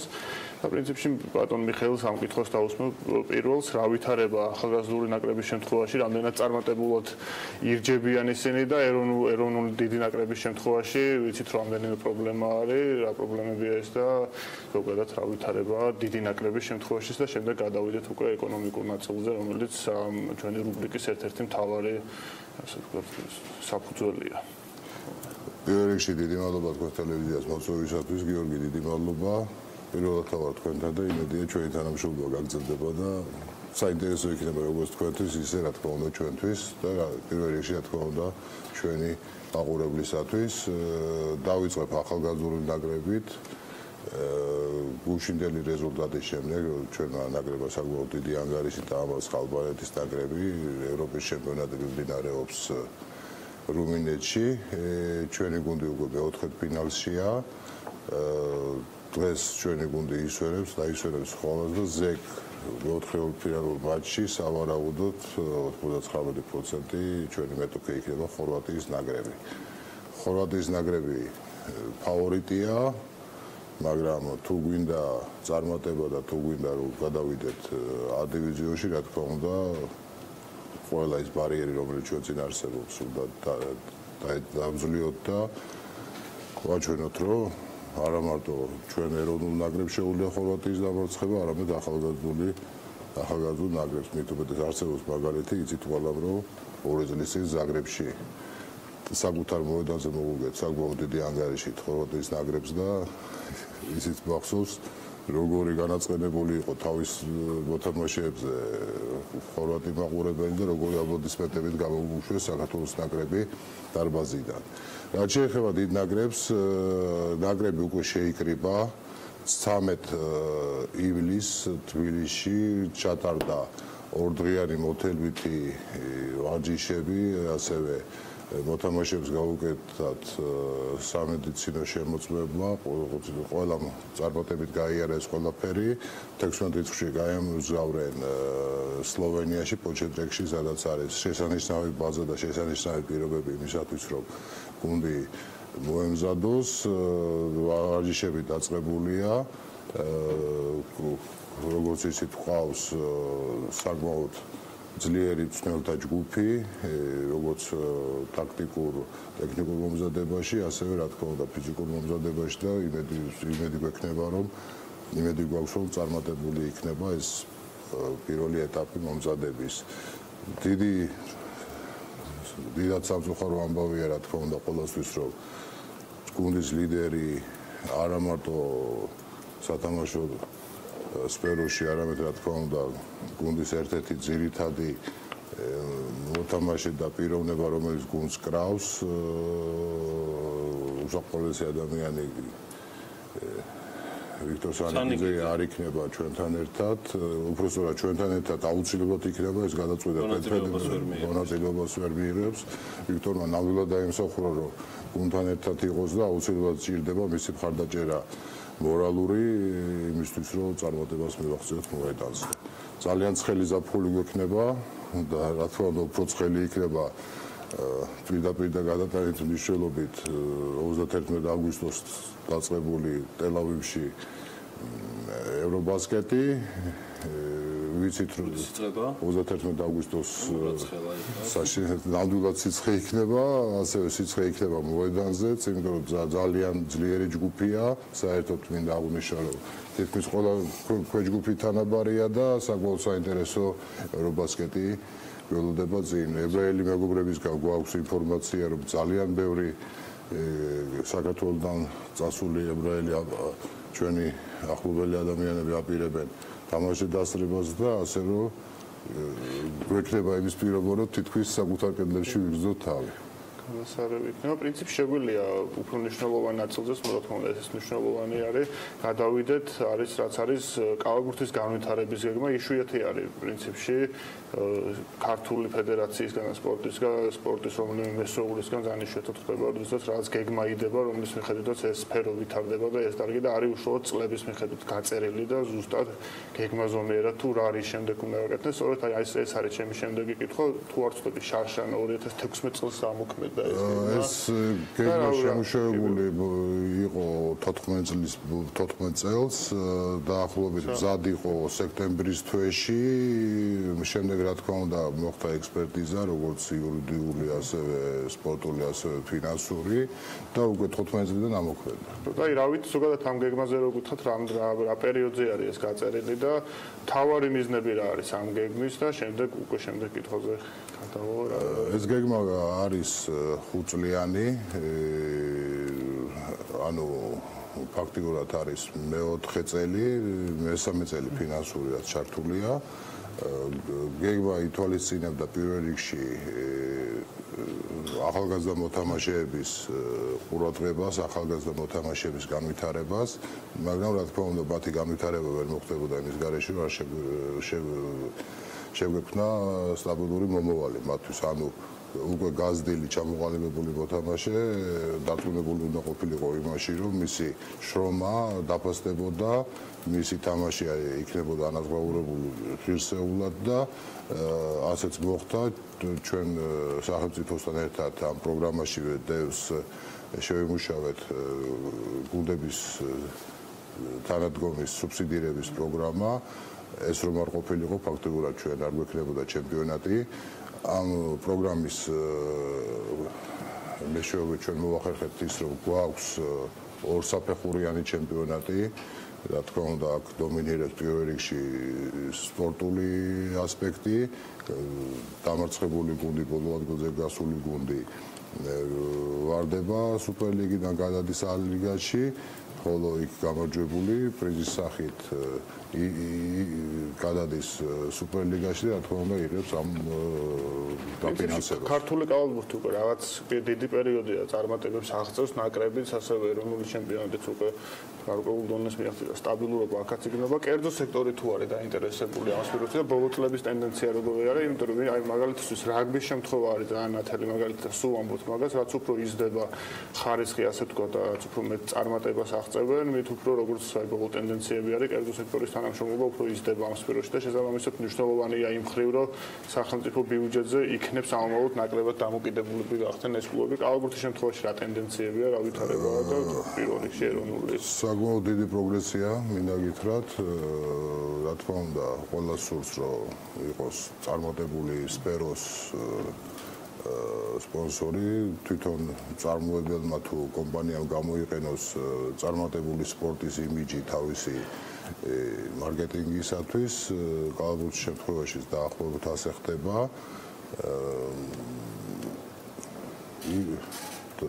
გეტყვით, სუსტად 4.5-ჯერ არის გაზრდილი 2013 წელთან შედარებით სპონსორი და მოზიდული თანხა, რაც რა თქმა უნდა გვაიმედებს, რომ ეს მომავალშიც ასე იქნება. მაგრამ ალბათ ლაპარაკი უნდა იყოს რაღაც კანონმდებლობაზე, რომელიც სპონსორებს მიცემს საშუალებას უფრო ფლექსიბელური იყოს თავის არჩევანში და ხარჯვის ნაწილში. ჯერჯერობით ეს ვერ მოხდება რაღაც ობიექტური მიზეზების გამო, მე მინდა გითხრათ, მაგრამ სამაგიეროდ იმის არ არსებობს ეს კანონი, მაგრამ სამაგიეროდ სახელმწიფო აკეთებს მაქსიმუმს, რომ ამის კომპენსირება მოხდეს და თვითონ იყოს ამათორი სპორტის მთავარი სპონსორი. გიორგი, თუ გახსოვს რაგბის ფედერაციის უფროსმაც მაშინ იგივე თქვა, რომ რაღაც კანონმდებლობის მხრივ არის პრობლემა, რის გამოც კერძო სექტორს უჭირს გოჩას ვაინძის ბექგრაუნდიდან გამომდინარე, გოჩა პროფესიონალი იურისტი და ადვოკატია. მიშას ხელს უწყობს ის, რომ იგი კერძო სექტორის და ბიზნესის წარმომადგენელია, მაგრამ რაც შენახსენე საკლუბოზე დარწმუნებული ვარ, აქაც პრობლემები იქნება, სპონსორებთან დაკავშირებით საყოველთაო პრობლემაა. არა მარტო სათამაშო ნებისმიერ სპორტში ასეა, ეს იყო გაგიმხელთ პირდაპირ დაახლოებით 15 წლის წინ მოთხოვნა საქართველოს დონორი ორგანიზაციების, ფინანსური დონორი ორგანიზაციების, რომ მოხდარიყო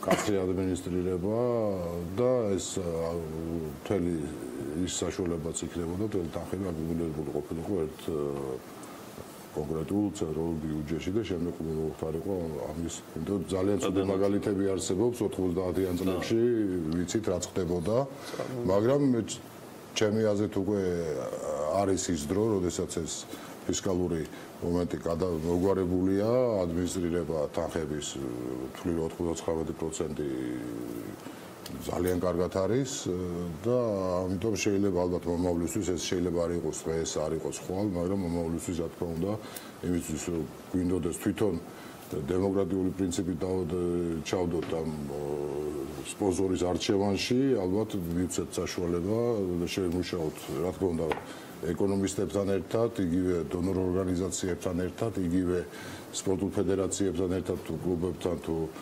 ინდივიდებთან ერთად ახალი კანონმდებლობა. მე არ ვიცი მიშა ამდენად გასცემს ამას პასუხს, იმიტომ რომ მომენტი უხერხული არის სუფთა კოლეგიალობიდან გამომდინარე, მაგრამ თითქმის ყველა ფედერაციის პრეზიდენტს და ზაზა ამიტომ შენვე გიბრუნებ ამ კითხვას.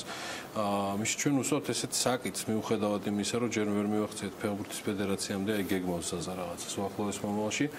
თანხების პრიორიტეტიზაცია. ანუ ჩვენთვის კერძო სექტორის წარმომადგენლებისთვის ეგ უცხო სიტყვა არ არის. მე მესმის უხერხულობა, მესმის კოლეგიალობა სხვა ფედერაციებთან მიმართებაში, მაგრამ არის კონკრეტული წარმატებები რაგბში, არის კონკრეტული წარმატებები და მიღწევები კალათბურთში. არის სტაბილური რეგრესი ფეხბურთთან მიმართებაში, ბალანსი და ფინანსების თვალსაზრისით შესაძლოა რაღაცეები ფისკალური თვალსაზრისით უფრო წარმატებით მიმდინარეობს, მაგრამ აქ არ იცვლება, ანუ არ იცვლება პრიორიტეტები.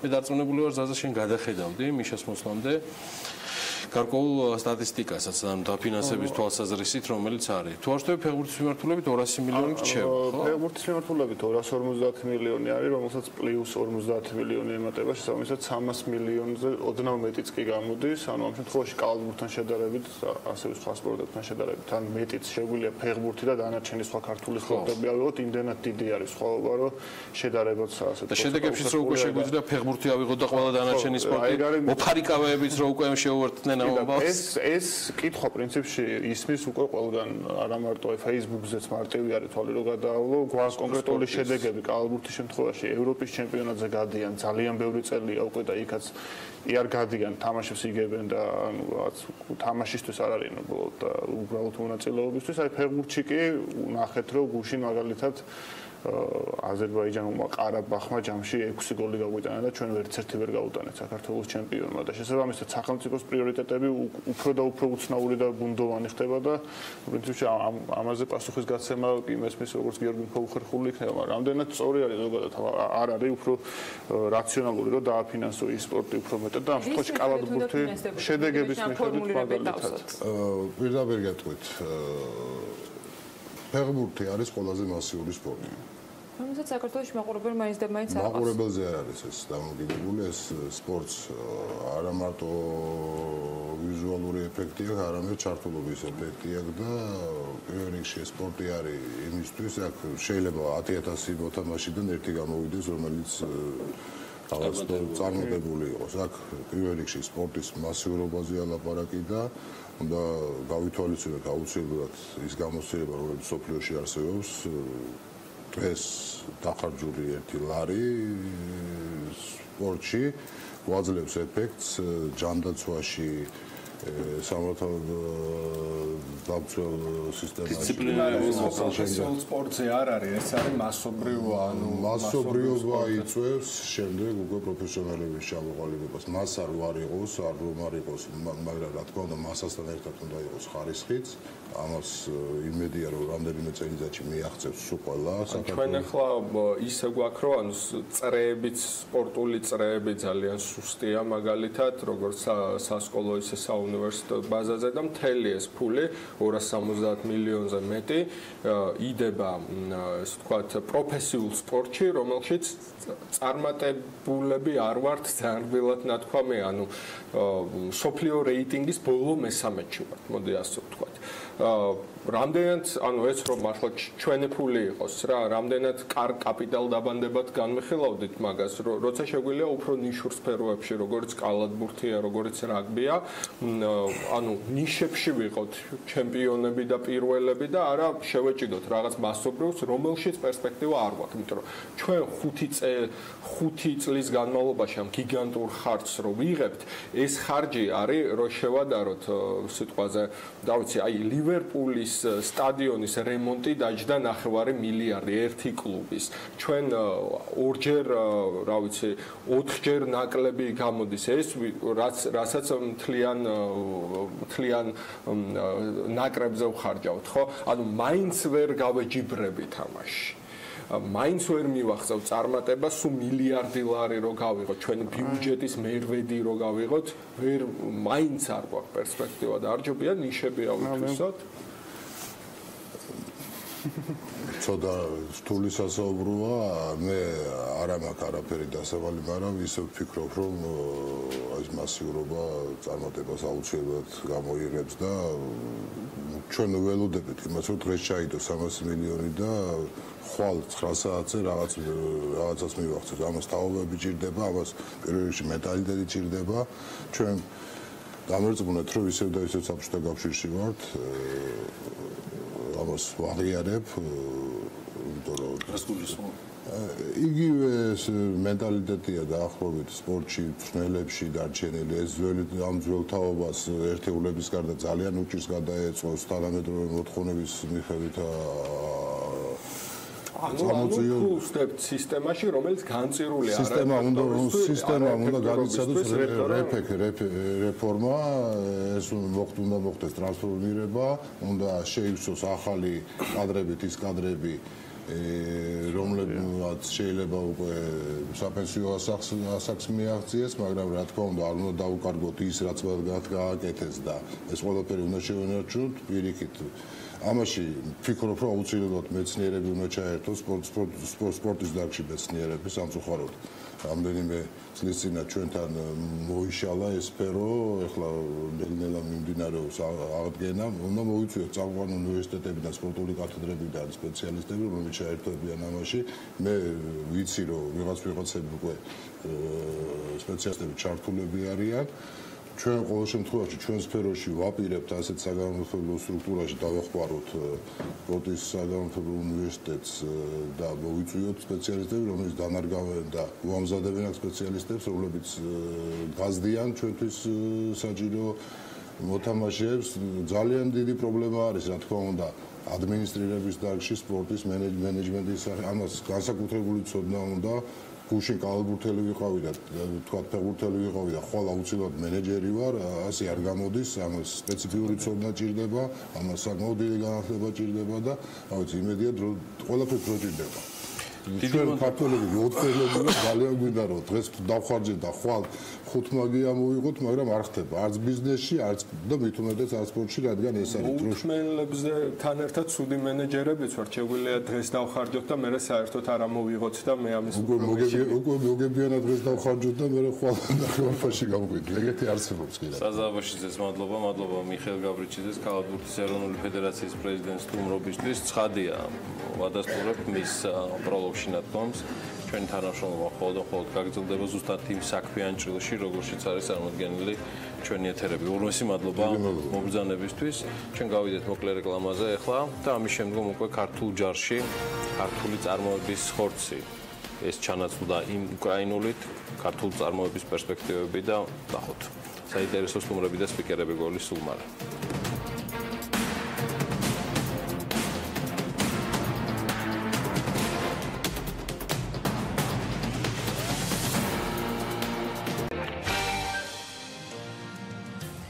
შემდეგ საქმიანი დილით განვაგრძობთ ეთერს და ვსაუბრობთ ქართულ ჯარში ცვლილებებზე. ქართული წარმოების საქონლის ხორცს უკრაინული ჩაანაცვლებს. შედეგად კი პროექტი, რომელიც თავდაცვის ყოფილმა მინისტრმა დაიწყო, რომელიც ჯარის ქართულ პროდუქციაზე გადაყვანას გულისხმობდა, ამ ეტაპზე შეწყდება. საქმე ის არის, რომ თავდაცვის სამინისტროს შეპასეს სახელმწიფო კვებითი უზრუნველყოფის მიერ გამოცხადებულ ტენდერში უხმა გაიმარჯვა, რომელიც აღმოსავლეთ საქართველოში მდებარე ქართული ჯარის დანაყოფების საქონლის ხორცით 6 თვის განმავლობაში მომარაგებას უზრუნველყოფს. ტენდერის ღირებულება 1.640.000 ლარია. გამარჯვებული კომპანიის სატენდერო დოკუმენტაციაში კი მითითებულია, რომ კომპანია ხორცს შემოიტანს უკრაინიდან. რატომ გახდა ჩანაცვლება საჭირო? რა პრობლემებია ქართულ ბაზარზე თუ არ არის პრობლემები? მაშინ რა შეიძლება იყოს ამ ყველაფრის მიზეზი? ხეილი ჭიჭაყუა მომავლის ფერმერის მთავარი კონსულტანტი გსტუმრობს საქმიანი დილაში. მოგესალმებით ბატონო მიხეილ. მადლობა იმისთვის რომ ხართ ჩვენთან და ეს თემა პოლიტიკური სპეკულაციების საგანიც გახდა და ბევრისთვის რეალურად უკვე ეკონომიკური ჭრილით განხილვის საფუძველიც. რეალურად რა შეიძლება რომ მსგავსი ჩანაცვლება განაპირობოს, რა შეიძლება იყოს მიზეზი და რამდენად შესაძლებელია ჩვენ წინა რესპუნდენტი და ანონსებისას ამბობდა რომ ქართულ ბაზარზე არის ამდენი ხორცი რომ მოამარაგოთ ჯარი რა ბაზარი ბავშვიდობის სანეთ. დიახ. საერთოდ თავიდანვე 2015 წლის განაცხადი ივლისში რომ ქართული ჯარი მომარაგდება ასე ეს ქართულ საქართველოს წარმოების პროდუქტებით ეს თქმა ძალიან კარგი იყო მისაღები იყო მაგრამ ის იყო ცუდათი მომზადებელი იმიტომ რომ შემდეგ ესე იგი აქ განაცხადიც იყო რომ შესაბამისი ბაზის კვლევა ჩატარდა რა თქმა უნდა შეიძლება რაოდენობრივად აღარეთი რაოდენობის ხორცზე საუბარი მაგრამ რაოდენობა შეგვეძლოს ჩვენ მოგვეწოდებოდა ჯარისთვის მაგრამ აქ არ იყო გათვალისწინებული ღირებულება და სამწუხაროდ ჩვენ რეგიონში ხორცის წარმოება უფრო არის ეს არის მცირე წარმოებები ხოლო ეს არის უკრაინაში, რუსეთში, თურქეთში და ინდუსტრიული მიმართულებები ამიტომ იქ შედარებით გაცილებით იაფია ხორცის წარმოებიდან ჩვენთან.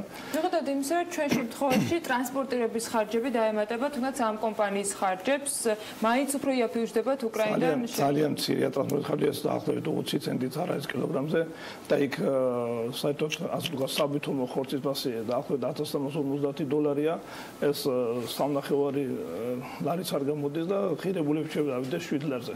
ჩვენთან დაახლოებით ეხლა მაგალითად ფასი თითქმის ჩაბარების ფასი რომელსაც სასაკლოვოში ესა 11 ლარი და 70 თეთრი და თვითონ რეალიზაციაზე 14 ლარია. ეს ეხება თანაც ესე იგი ხორცი ამ ინიციატივისთვის ბაზარი არ აღმოჩნდა მზად.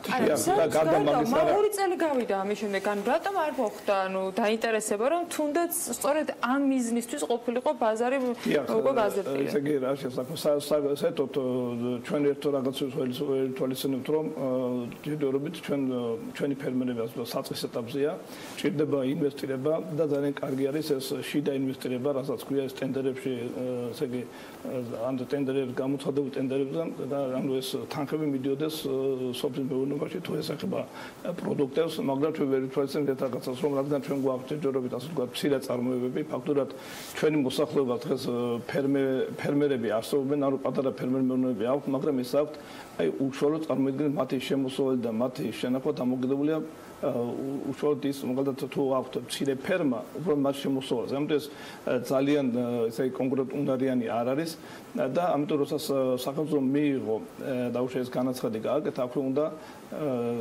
გაიგეთებინა და ეს დასაწყისში ალბათ რომ რაღაცა საშეღებათო ამ ეს 20%-იან შეღებათ. ჩვენ რო დავთვალეთ დაახლოებით 15-20%-იან შეღებათ ყოფილიყო ეს ადგილობრივი წარმოების საქონლის ხორცი შეღავათში რას გულისხმობთ ბატონო? ანუ ფასის სხვაობას დაკავშირებით სადღაც ეგ არის დაისუბსიდირები და ფასი მაგას გულისხმობ? დიახ, აი თავიდან აღირებულება?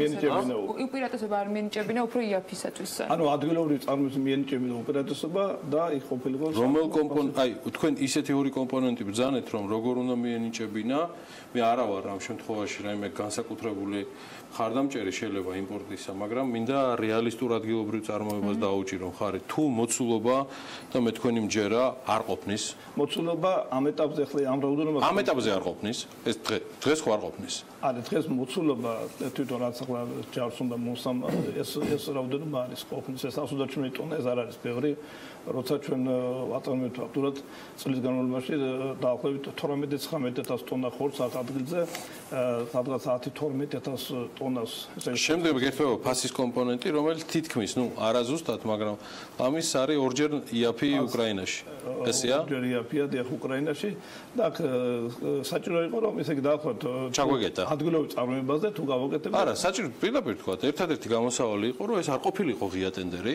საერთაშორისო ტენდერი და ყოფილიყო მარტო ადგილობრივი. მაშინ არც 20%-ზე ვილაპარაკებდით, არც 20-ზე. რასია? კიდევ ერთი გამოსავალი არ იყო თუ სიტყვაზე კოოპერატივის გაკეთება, რომელიც ამ ბევრ მცირე მწარმოებელს რაღაცა ერთი ბრენდის ქვეშ გააერთიანებდა და ერთად. მაგრამ აი როდესაც თუ ჩვენ ეს გვინდოდა თუ ეტაპობრივად ჩვენ დავიწყებდით ხორცის მიწოდებას, იგივე და საკონცერტო ორგანიზაციებისთვის, არა, ეს ეტაპობრივად განვითარდებოდა. ჩვენ ვართ აი რამდენი თანხა ესე სოფლის მეორე სამისო რამდენი თანხა ესე იხარჯება, აგრეთვე ესე უცხოური პარტნიორები გვეხმარებიან და ფაქტურად აი საქმე არ იწვრის, წინ არ მიდის, იმიტომ რომ ჩვენ გვაქვს არასტაბილური ბაზარი და აი შიდასაც ვერ ვიყენებთ, შიდა ინვესტირებას. ერთ მაგალითს მოგივყავთ, აი ძალიან საინტერესოა თქვენ იცით რომ ცხოლის რეალიზაციაზე ნუ ჩაიგდა 2 წელს უკან აზერბაიჯანთან ჩაგდა ჩვენი ბაზარი და ასეთი ის იყო რომ ის დაიწყო რუსეთთან შესყიდვა, ესე იგი ეს ცხოლის აზერბაიჯანთან თვითონ, მაგრამ ეს ასე არ მოხდა. რეალურად დაღესტნიდან შეისყიდა და იქაც ეთნიკური აზერბაიჯანელები შეისყიდა. ანუ წარმოგიდგენთ აზერბაიჯანმა გააკეთა ინვესტირება სხვა ქვეყანაში და ჩვენ ვერ ვახერხებთ რომ გავაკეთოთ ინვესტირება ჩვენივე ქვეყანაში. კარგით, 2015 წელი ახსენეთ თქვენ. ორი სრული წელი თუ არა, წელიწად ნახევარი სრულად გასული არის. პირველი ნაბიჯი რა გადაიდგა იმისათვის, რომ თუნდაც აი ქართულ ბაზარზე გამოეყენებინათ ეს შანსი, რომ ან გაფართოებულიყო მეურნეობა, ან რაღაცა ფორმით დაეწყო ცესხის მოძიება იმისათვის, რომ მომავალში შეექმნათ ერთიანი კოოპერატივი ან რაღაც მსგავსი. ანუ თავად ფერმერებისგან რა ნაბიჯები გადაიდგა ან კომპანიებისგან, რომელსაც შეეძლოთ, რომ პირველად ტენდერში გამარჯვების შემდეგ რაღაც თანხები არა ეგრევე თქვა ხარჯვის ნაწილზე გადაიდოთ, ამით რეინვესტირება მოეხდინათ ამ მიმართულებით. აი ერთი მაგალითი მითხარით. ქართულმა კომპანიებმა გაიმარჯვა, როგორც ვიცით და ეს უხვი უკრაინული კომპანია, ხო? უხვი, ესე იგი უკრაინელი შემოდის ხოლმე მიგონი აქ დარეგისტრებულია, მაგრამ კომპანია უკრაინის ფერმები და უკრაინაში უხვი რო და არ წარმოგიდგენია ახლა. აგინე რაღაცა ესეთი ის არის. ამიტომ ესე იგი რა თქმა უნდა, სწორი ბრძანდებით შეიძლებოდა ეს კოოპერატივის წესით, მაგრამ მაინც ფიქრობ რომ ესე იგი აქ ლოდინის მომენტი არის, ჩვენი ფერმერები ელოდებიან, ეს ამდენად განხორციელდება და გარდა მაგისა გამოჩნდა ბაზარი, აზიის ბაზარი, თქვენ იცით რომ იქ მომიმდინარეობს, პრობლემა არის და ყველაზე უახლოესი ჩვენთან იყო ხორცის მიწოდება იქ შემდგარიყო. თუმცა ჩვენ რეალურად რო ვთქვა, არა, ჩვენ დაგვითვლია ჩვენ რაღაც ორგანიზაციაში, საერთოდ 2 წლის ნახევრის ხორცი გვაქვს, მეტი არა გვაქვს რეალურად სარეალიზაციო არის, მაგრამ თქვენ იცით რომ 2016 წლის ფაქტობრივად მეორე ნახევრიდან გაიზარდა მოთხოვნა და ჩვენი ესე იგი ცოცხალი საქმის ესე პირუტყვის რეალიზაცია მოხდა არაბეთის ქვეყნებში.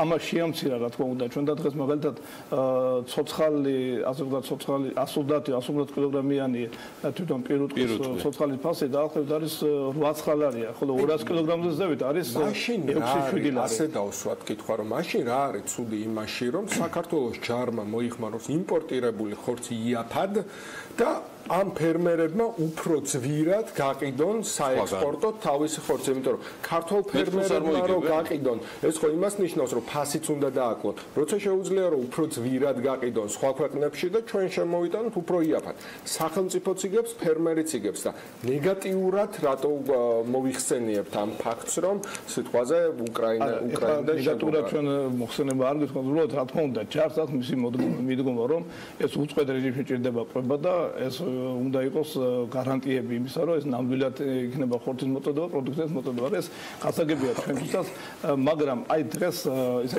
ის გვამინდა, როდესაც ტენდერის მოთხოვნები არის, იქ სადღაც დახვეწილი ინდუსტრიადებს, ფაქტობრივად ტექნოლოგიადებს შეეთ.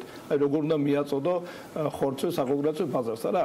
და ჩვენ დღეს დაკავებულია ცოცხალი პირუტყვის რეალიზაციით. ანუ ჩვენ ტექნოლოგიურად ვერ გამვითარდებით, თუ ასე ამ კუთხით გავაგრძელებთ გზა, ჩვენ არ დავიწყეთ თვითონ ხორცის ამზადება და მისი რეალიზაცია.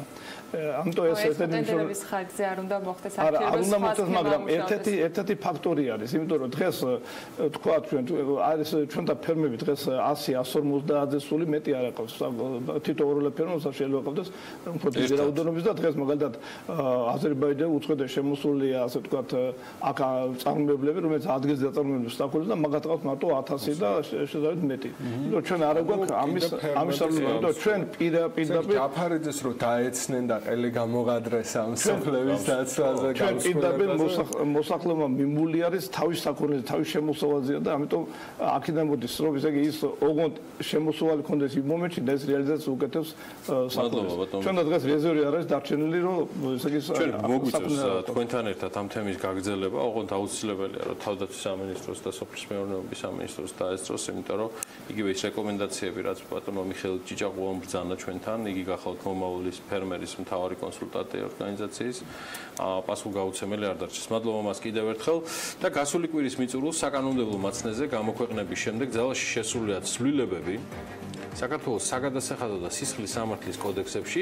რომლის თანახმადაც გადასახადის შემცირებისთვის, სისხლის სამართლის პასუხისმგებლობის დაკისრებისთვის დადგენილი თანხის ოდენობა 50,000 ლარიდან 100,000 ლარამდე გაიზარდა.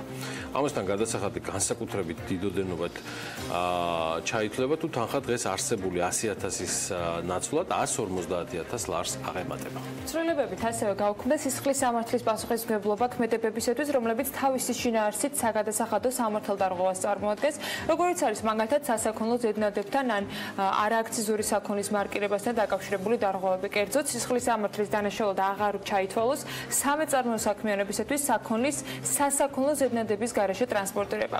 მყიდველის მოთხოვნისას სასაქონლო ზედნადების გაუქმება ან საქონლის შეძენისას სასაქონლო ზედნადების მიღებაზე უარი თუ საქონლის ღირებულების თანხა აღემატება 10,000 ლარს.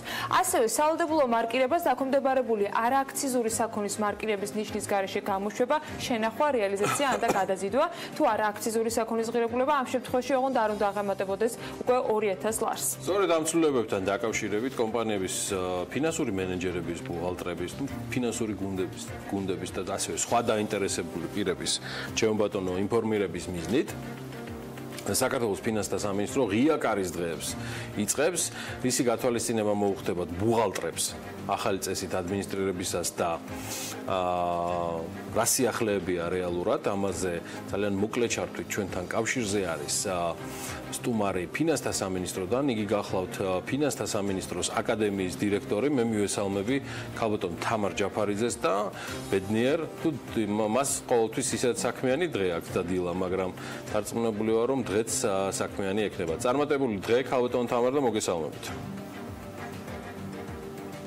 მოგესალმებით. დიდი მადლობა რომ საშუალება მოგვეცა რომ ჩავერთოთ თქვენთან გადაცემაში. თქვენ სწორად აღნიშნეთ, ანუ ისაუბრეთ უკვე იმ საგადასახადო ცვლილებებზე, რომლებიც შევიდა საგადასახადო და სისხლის სამართლის კოდექსებში. ეს ცვლილებები სწორად აღინიშნა მიზნად ისახავს ბიზნესის განვითარების, კომპანიების საქმიანობის ხელშეწყობის, უკეთესი მათთვის უფრო საინტერესო და მარტივად სამუშაო და კეთილგანწყობილი გარემოს შექმნას. იმისათვის, რომ უფრო კარგად გავაცნოთ თუ რა ცვლილებები არის, რა უპირატესობები თუ შეღავათებით სარგებლობა შეუძლიათ ამ კომპანიებს და როგორ შეუძლიათ ეს ცვლილებები თავიანთ სასარგებლოდ გამოიყენონ, ფინანსთა სამინისტროს გადაწყვეტილებით აკადემიის ბაზაზე გაიმართება რიგი სამუშაო შეხვედრები, რომლებსაც გაუძღვებიან თვითონ ფინანსთა სამინისტროს საგადასახადო და საბაჟო პოლიტიკის დეპარტამენტის წარმომადგენლები. ქალბატონ თამარ, ცოტა კონკრეტიკა მინდა. ესე იგი, საუბარი იქნება თანამდებობის პირებზე და პასუხისმგებელ პირებზე, რომლებიც უშუალოდ არიან ჩართულები თავიანთი მიმართულებებით და რომლებიც გადასახადის გადამხდელებთან, ანუ მათ ფინანსურ ჯგუფებთან იმუშავებენ ყველა იმ დეტალზე, რათა გამოირიცხოს სიახლეებთან დაკავშირებული გაუგებრობები. თუნდაც იგივე რაც დაგჭირდა მოგების გადასახადთან დაკავშირებით ეგრეთ წოდებულ ესტონურზე, მაგრამ მე მგონი ეს ესტონური უკვე ქართულის გახდა მოდელთან გადასვლასთან დაკავშირებით და ყველა ამ დეტალზე რომ მოხდეს ერთგვარი სემინარები და ახსნა განმარტება, რა ფორმატში წავა, თუ შეიძლება მეტი დეტალები. ეს იქნება სამუშაო შეხვედრები,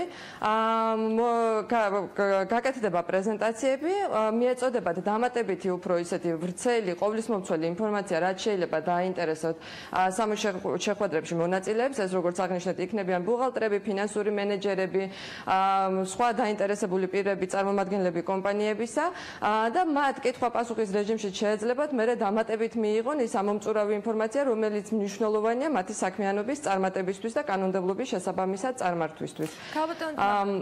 შეხვედრები გაიმართება შეიძლება ბრძანეთ ქალბატონ თამარ, მნიშვნელოვანია თარიღები. შეხვედრები დაიწყება 21 ივლისიდან, 21, 24, 26, 4 შეხვედრა იქნება. საღამოს 7-ის ნახევარზე გაიმართება ფინანსთა სამინისტროს აკადემიაში, რომელიც მდებარეობს გორგასლის 10 ნომერში.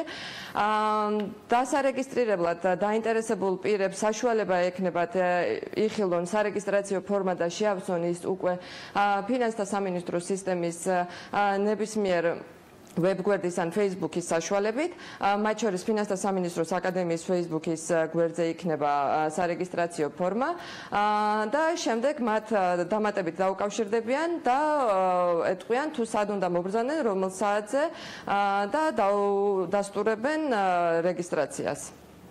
დიდი მადლობა ქალბატონ თამარა, ეს ინფორმაცია, რომელსაც ფინანსთა სამინისტროს ვებგვერდზე ნახავთ, ასევე სულ რამდენიმე წუთში უკვე ქალბატონი თამარის ჩართვიდან გამომდინარე იქნება ასახული ჩვენს ვებგვერდზეც bm.g და შესაბამისად ყველას და ამას მაქსიმალურად შევახსენეთ შემდეგ დღეებში, რომ ფინანსთა სამინისტროს აკადემია გაძლევთ საშუალებას გორგასლის 10 ნომერში, რომ 4 დღის განმავლობაში საღამოს 7-ის ნახევრიდან დაესწროთ შესაბამის სამუშაო შეხვედრებს, რომელიც პრინციპში მინიმუმამდე დაიყვანს იმ შეკითხვებს, რადგან მოპასუხეები კითხვების შემთხვევაში ლექტორები თუ გნებავთ, რა ვიცი, სემინარს წარუძღვებიან ადამიანები, რომლებიც უშუალოდ იღებენ მონაწილეობას იმ მიმართულებების მართვაში, რასაც ფინანსთა სამინისტრო წარმოადგენს, ასე ვთქვათ, სხვადასხვა მიმართულებით ბოდიში დაპტოლოგიისთვის. მადლობა ქალბატონ თამარ, თქვენ რომ იყავით ჩვენთან ერთად და ესეთი მნიშვნელოვანი ინფორმაცია გაიცით გადასახადის გადამხდელთათვის. მოკლე რეკლამაზე გავიდეთ. ეს არ არის ბოლო სტუმრობა საქმიან დილაში. ძალიან საინტერესო თემით ბრუნდებით. დღეს ერთგვარად გამოგვივიდა მომხმარებელთა, ვერ ვიტყოდი რომ თლათ უფლებებზე, სხვა შემთხვევაში ზრუნვა, მაგრამ მნიშვნელოვანი იყო ძალიან თამარ ჯაფარიძის ჩართვა ფინანსთა სამინისტროს აკადემიიდან, მაგრამ აი ის თუ რაზეც ისაუბრებს ლაშა გზირიშვილი, ეს ნამდვილად შეეხება მომხმარებელთა უფლებებს. გადასახადის გადამხდელებზე ცოტა ვიზრუნეთ. ეხლა სულ ცოტა ხანში საქართველოს ეროვნული ბანკის მომხმარებელთა უფლებების დაცვის და ფინანსური განათლების დეპარტამენტის უფროსი ლაშა გზირიშვილი შემოგვიერთდება. კარგად ახლა ტევ პირველზე რეკლამაც საინტერესოა.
ფინანსური განათლების დონით საქართველოს რომ ვერ დაიკვეხნეს, ამაზე კვლევებიც მეტყველებენ 2011 წლიდან ზუსტად ამის საპასუხოდ ეროვნულ ბანკში მომხმარებელთა უფლებების დაცვის და ფინანსური განათლების თემებზე მუშაობა მიმდინარეობს. პირველ ეტაპზე იყო განყოფილება და რეგულირდებოდა ბანკები, მოგვიანებით სულ ახლო წარსულში განყოფილება უკვე დეპარტამენტის სახით ჩამოყალიბდა და რა გამოწვევის წინაშეა ეს მიმართულება და რა პრობლემის წინაშე არიან მომხმარებლები, სწორედ ამ თემაზე ვისაუბრებ ჩვენ შემდეგ სტუმართან. ლაშა გზირიშვილი, საქართველოს ეროვნული ბანკის მომხმარებელთა უფლებების დაცვისა და ფინანსური განათლების დეპარტამენტის უფროსი. კაი გრძელსახელიანი დეპარტამენტი ქონიათ. გამარჯობა. რა თემებზე ხდება მუშაობა? ერთია რომ გასაგებია თემა ფინანსური განათლების ან ფინანსური ლიტერასის ბჭყალებში ამაღლება ქართულ საზოგადოებაში, რაც აუცილებლად საჭიროა, იმიტომ რომ ეროვნული მემახსოვს ქადაგიძე რო აძლევდა რეკომენდაციას მთავრობას კონკრეტულ კომპანიაზე, რომ აი ეს ფეთერნი გავს პირამიდას მიაქციეთ ყურა რამდენჯერმე წერილითაც კი მიმართა. ალბათ ამის საპასუხოდ იყო, რომ ასე ვთქვათ ეს ამ დეპარტამენტის აუცილებლობაც იგრძნეს, მაგრამ ერთია რომ სიტყვაზე რეკომენდაციებს ვაძლევთ ადამიანებს, ანუ ამ მთავრობას და მეორეა როგორ ხდება ამის ადმინისტრირება, რომ ფინანსური ცნობიერება ამაღლდეს. ხო, ჩვენ საპარლამენტო ტრიბუნებიდანაც ვისმენთ, რომ აი საჭიროა რისკების ჰეჯირება და ამენით ესაუბრებიან, ასე ვთქვათ, მოსახლეობას. თუმცა როცა მიდგება საქმე ამის უკვე მოქმედებაში გატარებაზე, კონკრეტულად როგორ აუხსნათ ადამიანებს, რომ ხო აი რო გპირდება ადამიანი რაღაცა 50%-იან ამონაგებს ერთ წელიწადში, მოდი არ დაუჯერო. როგორ ხდება, ანუ რა გზებით ცდილობთ თქვენ დეპარტამენტი, რომ თქვენი ეგრეთ წოდებული ქაუსი მაქსიმალურად მასობრივი გახადოთ? კიდევ ერთხელ მოგესალმებით. თქვენ სწორად აღნიშნეთ, რომ ამ საკითხებთან დაკავშირებით ჩვენ 2011 წლიდან მუშაობთ. ძირითადი აქცენტი პირველ ეტაპზე კეთდებოდა მომხმარებელთა უფლებების დაცვაზე და რეგულირებაზე. ჩვენ შევიმუშავეთ სპეციალური წესი, რომელიც ავალდებულებდა კომერციულ ბანკებს, რომ გარკვეული ტიპის ინფორმაცია გაეხადათ უფრო ტრანსპარენტული, საჯარო მომხმარებლებისთვის წინასწარ აეხსნათ. და 2016 წლებში ეფექტურ პროცენტსა და მათ შორის ეფექტური საპროცენტო განაკვეთი ხარჯები და ასე შემდეგ. კი. ჩვენ ერთი დიდი ნაბიჯი გადავდგით წინ, როდესაც 2017 წლის 1 ივნისიდან ამ წესის მოქმედების არეალი გავაფართოვეთ. ეს წესი ამჟამად უკვე ვრცელდება არა მხოლოდ კომერციულ ბანკებზე, არამედ მიკროსაფინანსო ორგანიზაციებზე, არასაბანკო სადეპოზიტო დაწესებულებებზე და მათაც აქვთ იგივე ვალდებულებები, როგორც კომერციულ ბანკებს. გარდა ამისა, მნიშვნელოვანი ცვლილება არის ის, რომ გაიზარდა ზედაზღვარი სახელშეკრულებო თანხის, თუ აქამდე ეს წესი ვრცელდებოდა 50,000 ლარამდე ხელშეკრულებებზე, ეხლა ვრცელდება 200,000 ლარი და მისი ექვივალენტის ხელშეკრულებებზე და კიდევ ერთი მნიშვნელოვანი ცვლილება არის, რომ თუ წინა წესი არეგულირებდა მხოლოდ სამომხმარებლო სესხებს, ამჟამად ეს წესი ვრცელდება უკვე ბიზნეს სესხებზეც. შესაბამისად, უფრო დიდია არეალი იმ მომხმარებლებისა, რომელთაც შეუძლიათ ამ წესით განსაზღვრული უფლებებით ისარგებლონ და ასე ფართოვდება ფინანსური ინსტიტუტების არეალი, რომლებსაც ეკისრებათ გარკვეული ვალდებულება მომხმარებლების წინაშე. თუმცა გამომდინარე იქიდან, რომ ზოგადად უნდა ითქვას, რომ მხოლოდ რეგულირება არ არის, ასე ვთქვათ, წამალი ყველა პრობლემის, გარდა იმისა, რომ ინფორმაცია ეძლევა მომხმარებელს უნდა ჰქონდეს საშუალება ეს ინფორმაცია სათანადოდ გამოიყენოს. ამიტომაც არის, რომ ჩვენ უფრო მეტი აქტიურობით ვცდილობთ განმავითაროთ ფინანსური განათლების მიმართულება, რომელიც ბუნებრივია, რომ 2011 წლიდანვე ამ საკითხებს ვაქცევდით ყურადღებას და გარკვეული პროექტები გქონდა, მათ შორის ყოველწლიურად აღნიშნავთ მაგალითად დაზოგვის დღეს, ოქტომბრის ბოლოს. ის გაუზომია 2011 წლიდან დღემდე რეალურად აი ამ პროექტებმა, მსგავსმა აქტივობებმა რა შედეგი მოიტანა. რეგულირებაზე კიდევ გადავალთ აუცილებლად მით უმეტეს, რომ ვიცე-პრეზიდენტის და ეროვნული ბანკის პრეზიდენტის განცხადებები სულ რამდენიმე დღის შუალედით ცოტათი განსხვავებული იყო სწორედ ამ რეგულირების ნაწილზე, როდესაც დანარჩენ საფინანსო ინსტიტუტებს ეხებოდა, მაგრამ აი მაინტერესებს რა შედეგი მიიღეთ, თუ რამით შეიძლება ამის დათვლა. ზოგადად ამ შედეგების დათვლა შესაძლებელია, რთულია, თუმცა შესაძლებელი არის. პირველ რიგში კიდევ ერთხელ უნდა გავიმეორო, რომ ჩვენ მიერ განხორციელებული პროექტები იყო შედარებით მცირე მასშტაბის 2011 წლიდან. იყო თქვა პროექტები, რომელიც თქვა მთელი ქვეყნის მასშტაბით კეთდებოდა, იყო მცირე პატარ-პატარა პროექტები. თუმცა 2016 წლის ბოლოს ჩვენ შევიმუშავეთ ფინანსური განათლების ეროვნული სტრატეგია, რაც უკვე გულისხმობს იმას, რომ ჩვენ ვიქნებით მაკოორდინირებელი ორგანო, რომელიც ერთად მოუყრის თავს ყველა დაინტერესებულ პირს, რომლებიც ამ მიმართულებით იმუშავებენ. თავს მოუყრის ყველა ინიციატივას და კოორდინაციას გაუწევს ამ ინიციატივების ფართო განხორციელებას. მათ შორის მე მინდა აღვნიშნო ორი მსხვილი პროექტი, რომელსაც ამჟამად ვახორციელებთ. პირველი ეს არის განათლების სამინისტროსთან მუშაობთ ეროვნულ სასწავლო გეგმაში ფინანსური განათლების გარკვეული თემების ინტეგრაციასთან დაკავშირებით. რაც გულისხმობს იმას, რომ ეგრეთ წოდებულ კურიკულუმში შეტანილი იქნება ფინანსური განათლების თემები და მათი სწავლება განხორციელდება სკოლებში, მე-7 მე-9 კლასებში და ეს სწავლება ასე ვთქვათ იქნება სავალდებულო.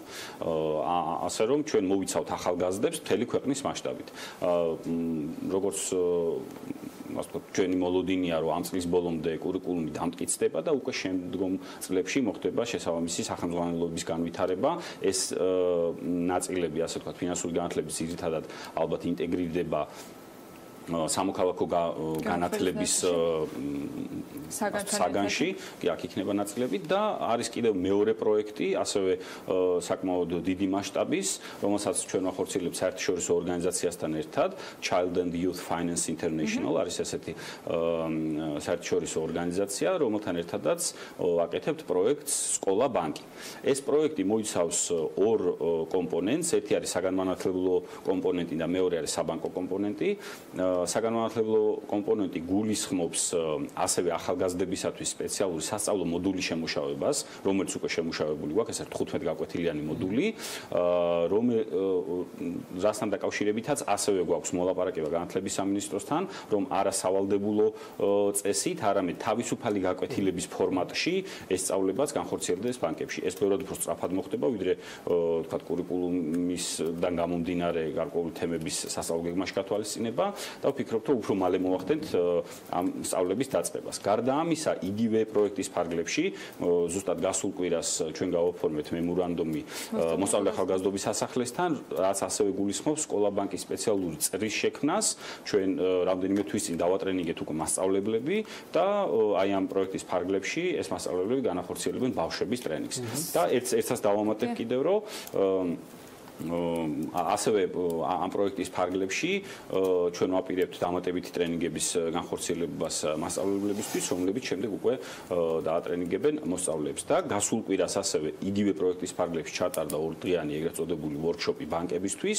ეს არის უკვე საბანკო კომპონენტი, რაც გულისხმობს ბავშვებსა და ახალგაზრდებზე მორგებულ საბანკო პროდუქტების შემუშავებას, რომელიც ამჟამად ბაზარზე არის, თუმცა ჩვენ გვინდა რომ უფრო განვითარდეს და ასე ვთქვათ, ახალგაზრდები ადრეული ასაკიდან მიეჩვენ საფინანსო კომპანიებთან ურთიერთობებს. საქმე გვაქვს გრძელვადიან long term გეგმასთან, იმ თვალსაზრისით, რომ მიზნობრივი სეგმენტი არის ძირითადად ახალგაზრდობა. არა მხოლოდ, ხო, აი ამის მიღმა რა ხდება ახალგაზრდობის მიღმა, რომ მოკლევადიანი ეფექტი რა შეიძლება იყოს? ფინანსური განათლების დავამატებ ამ კითხვას, რომ არც ბევრი დრო დაგვრჩა. აი ამ მოკლევადიანზე ეს რეგულაციების გაზრდა არის თუ არა თქვენი მთავარი ამ შემთხვევაში ბერკეტი? გივასწრებთ ორივე შეკითხვაზე. ფინანსური განათლების ეროვნული სტრატეგია მათ შორის განსაზღვრავს შესაბამის სამიზნე ჯგუფებს, რომელშიც რა თქმა უნდა შედის ბავშვები და ახალგაზრდები, თუმცა ასევე გვყავს სხვა სამიზნე ჯგუფებიც, მათ შორის მეწარმეები, მათ შორის დიდ ორგანიზაციებში მომუშავე ადამიანები, მათ შორის ადამიანები, რომლებიც დგანან გარკვეული ცხოვრებისეული გადაწყვეტილებების წინ და ჩვენი მიზანია, რომ კერძო სექტორთან თანამშრომლობით განვავითაროთ სასწავლო პროგრამები, რომელიც ასე ვთქვათ უშუალოდ იქნება მორგებული კონკრეტულ სამიზნე ჯგუფებზე. რაც შეეხება რეგულირებას, მე როგორც აღნიშნე, ეს ცვლილებები ახალი წესით სახით ახალი ამოქმედებულია, ეს უკვე საკმაოდ წინ გადადგმული ნაბიჯია, თუმცა კიდევ ერთხელ გავიმეორებ, რომ ფინანსური განათლება არის ჩვენი აზრით თავარი ბერკეტი, რომელიც მომხმარებელს საშუალებას მიცემს იმ ინფორმაციაზე დაყრდნობით, რომელსაც წინასწარ გამოუშავებს ფინანსური კომპანია, მიიღოს პასუხისმგებლიანი გადაწყვეტილება. თუ ჩავხედავთ ეროვნულ სტრატეგიას, აქ საერთაშორისო ეს არის მიღებული, რომ ფინანსური განათლება განიმარტება არა როგორც კონკრეტული არამედ ეს არის პროცესი, რომლის შედეგადაც მომხმარებლები იღებენ გარკვეულ ცოდნას, თუმცა იწყებენ ამ ცოდნის პრაქტიკაში გამოყენებას.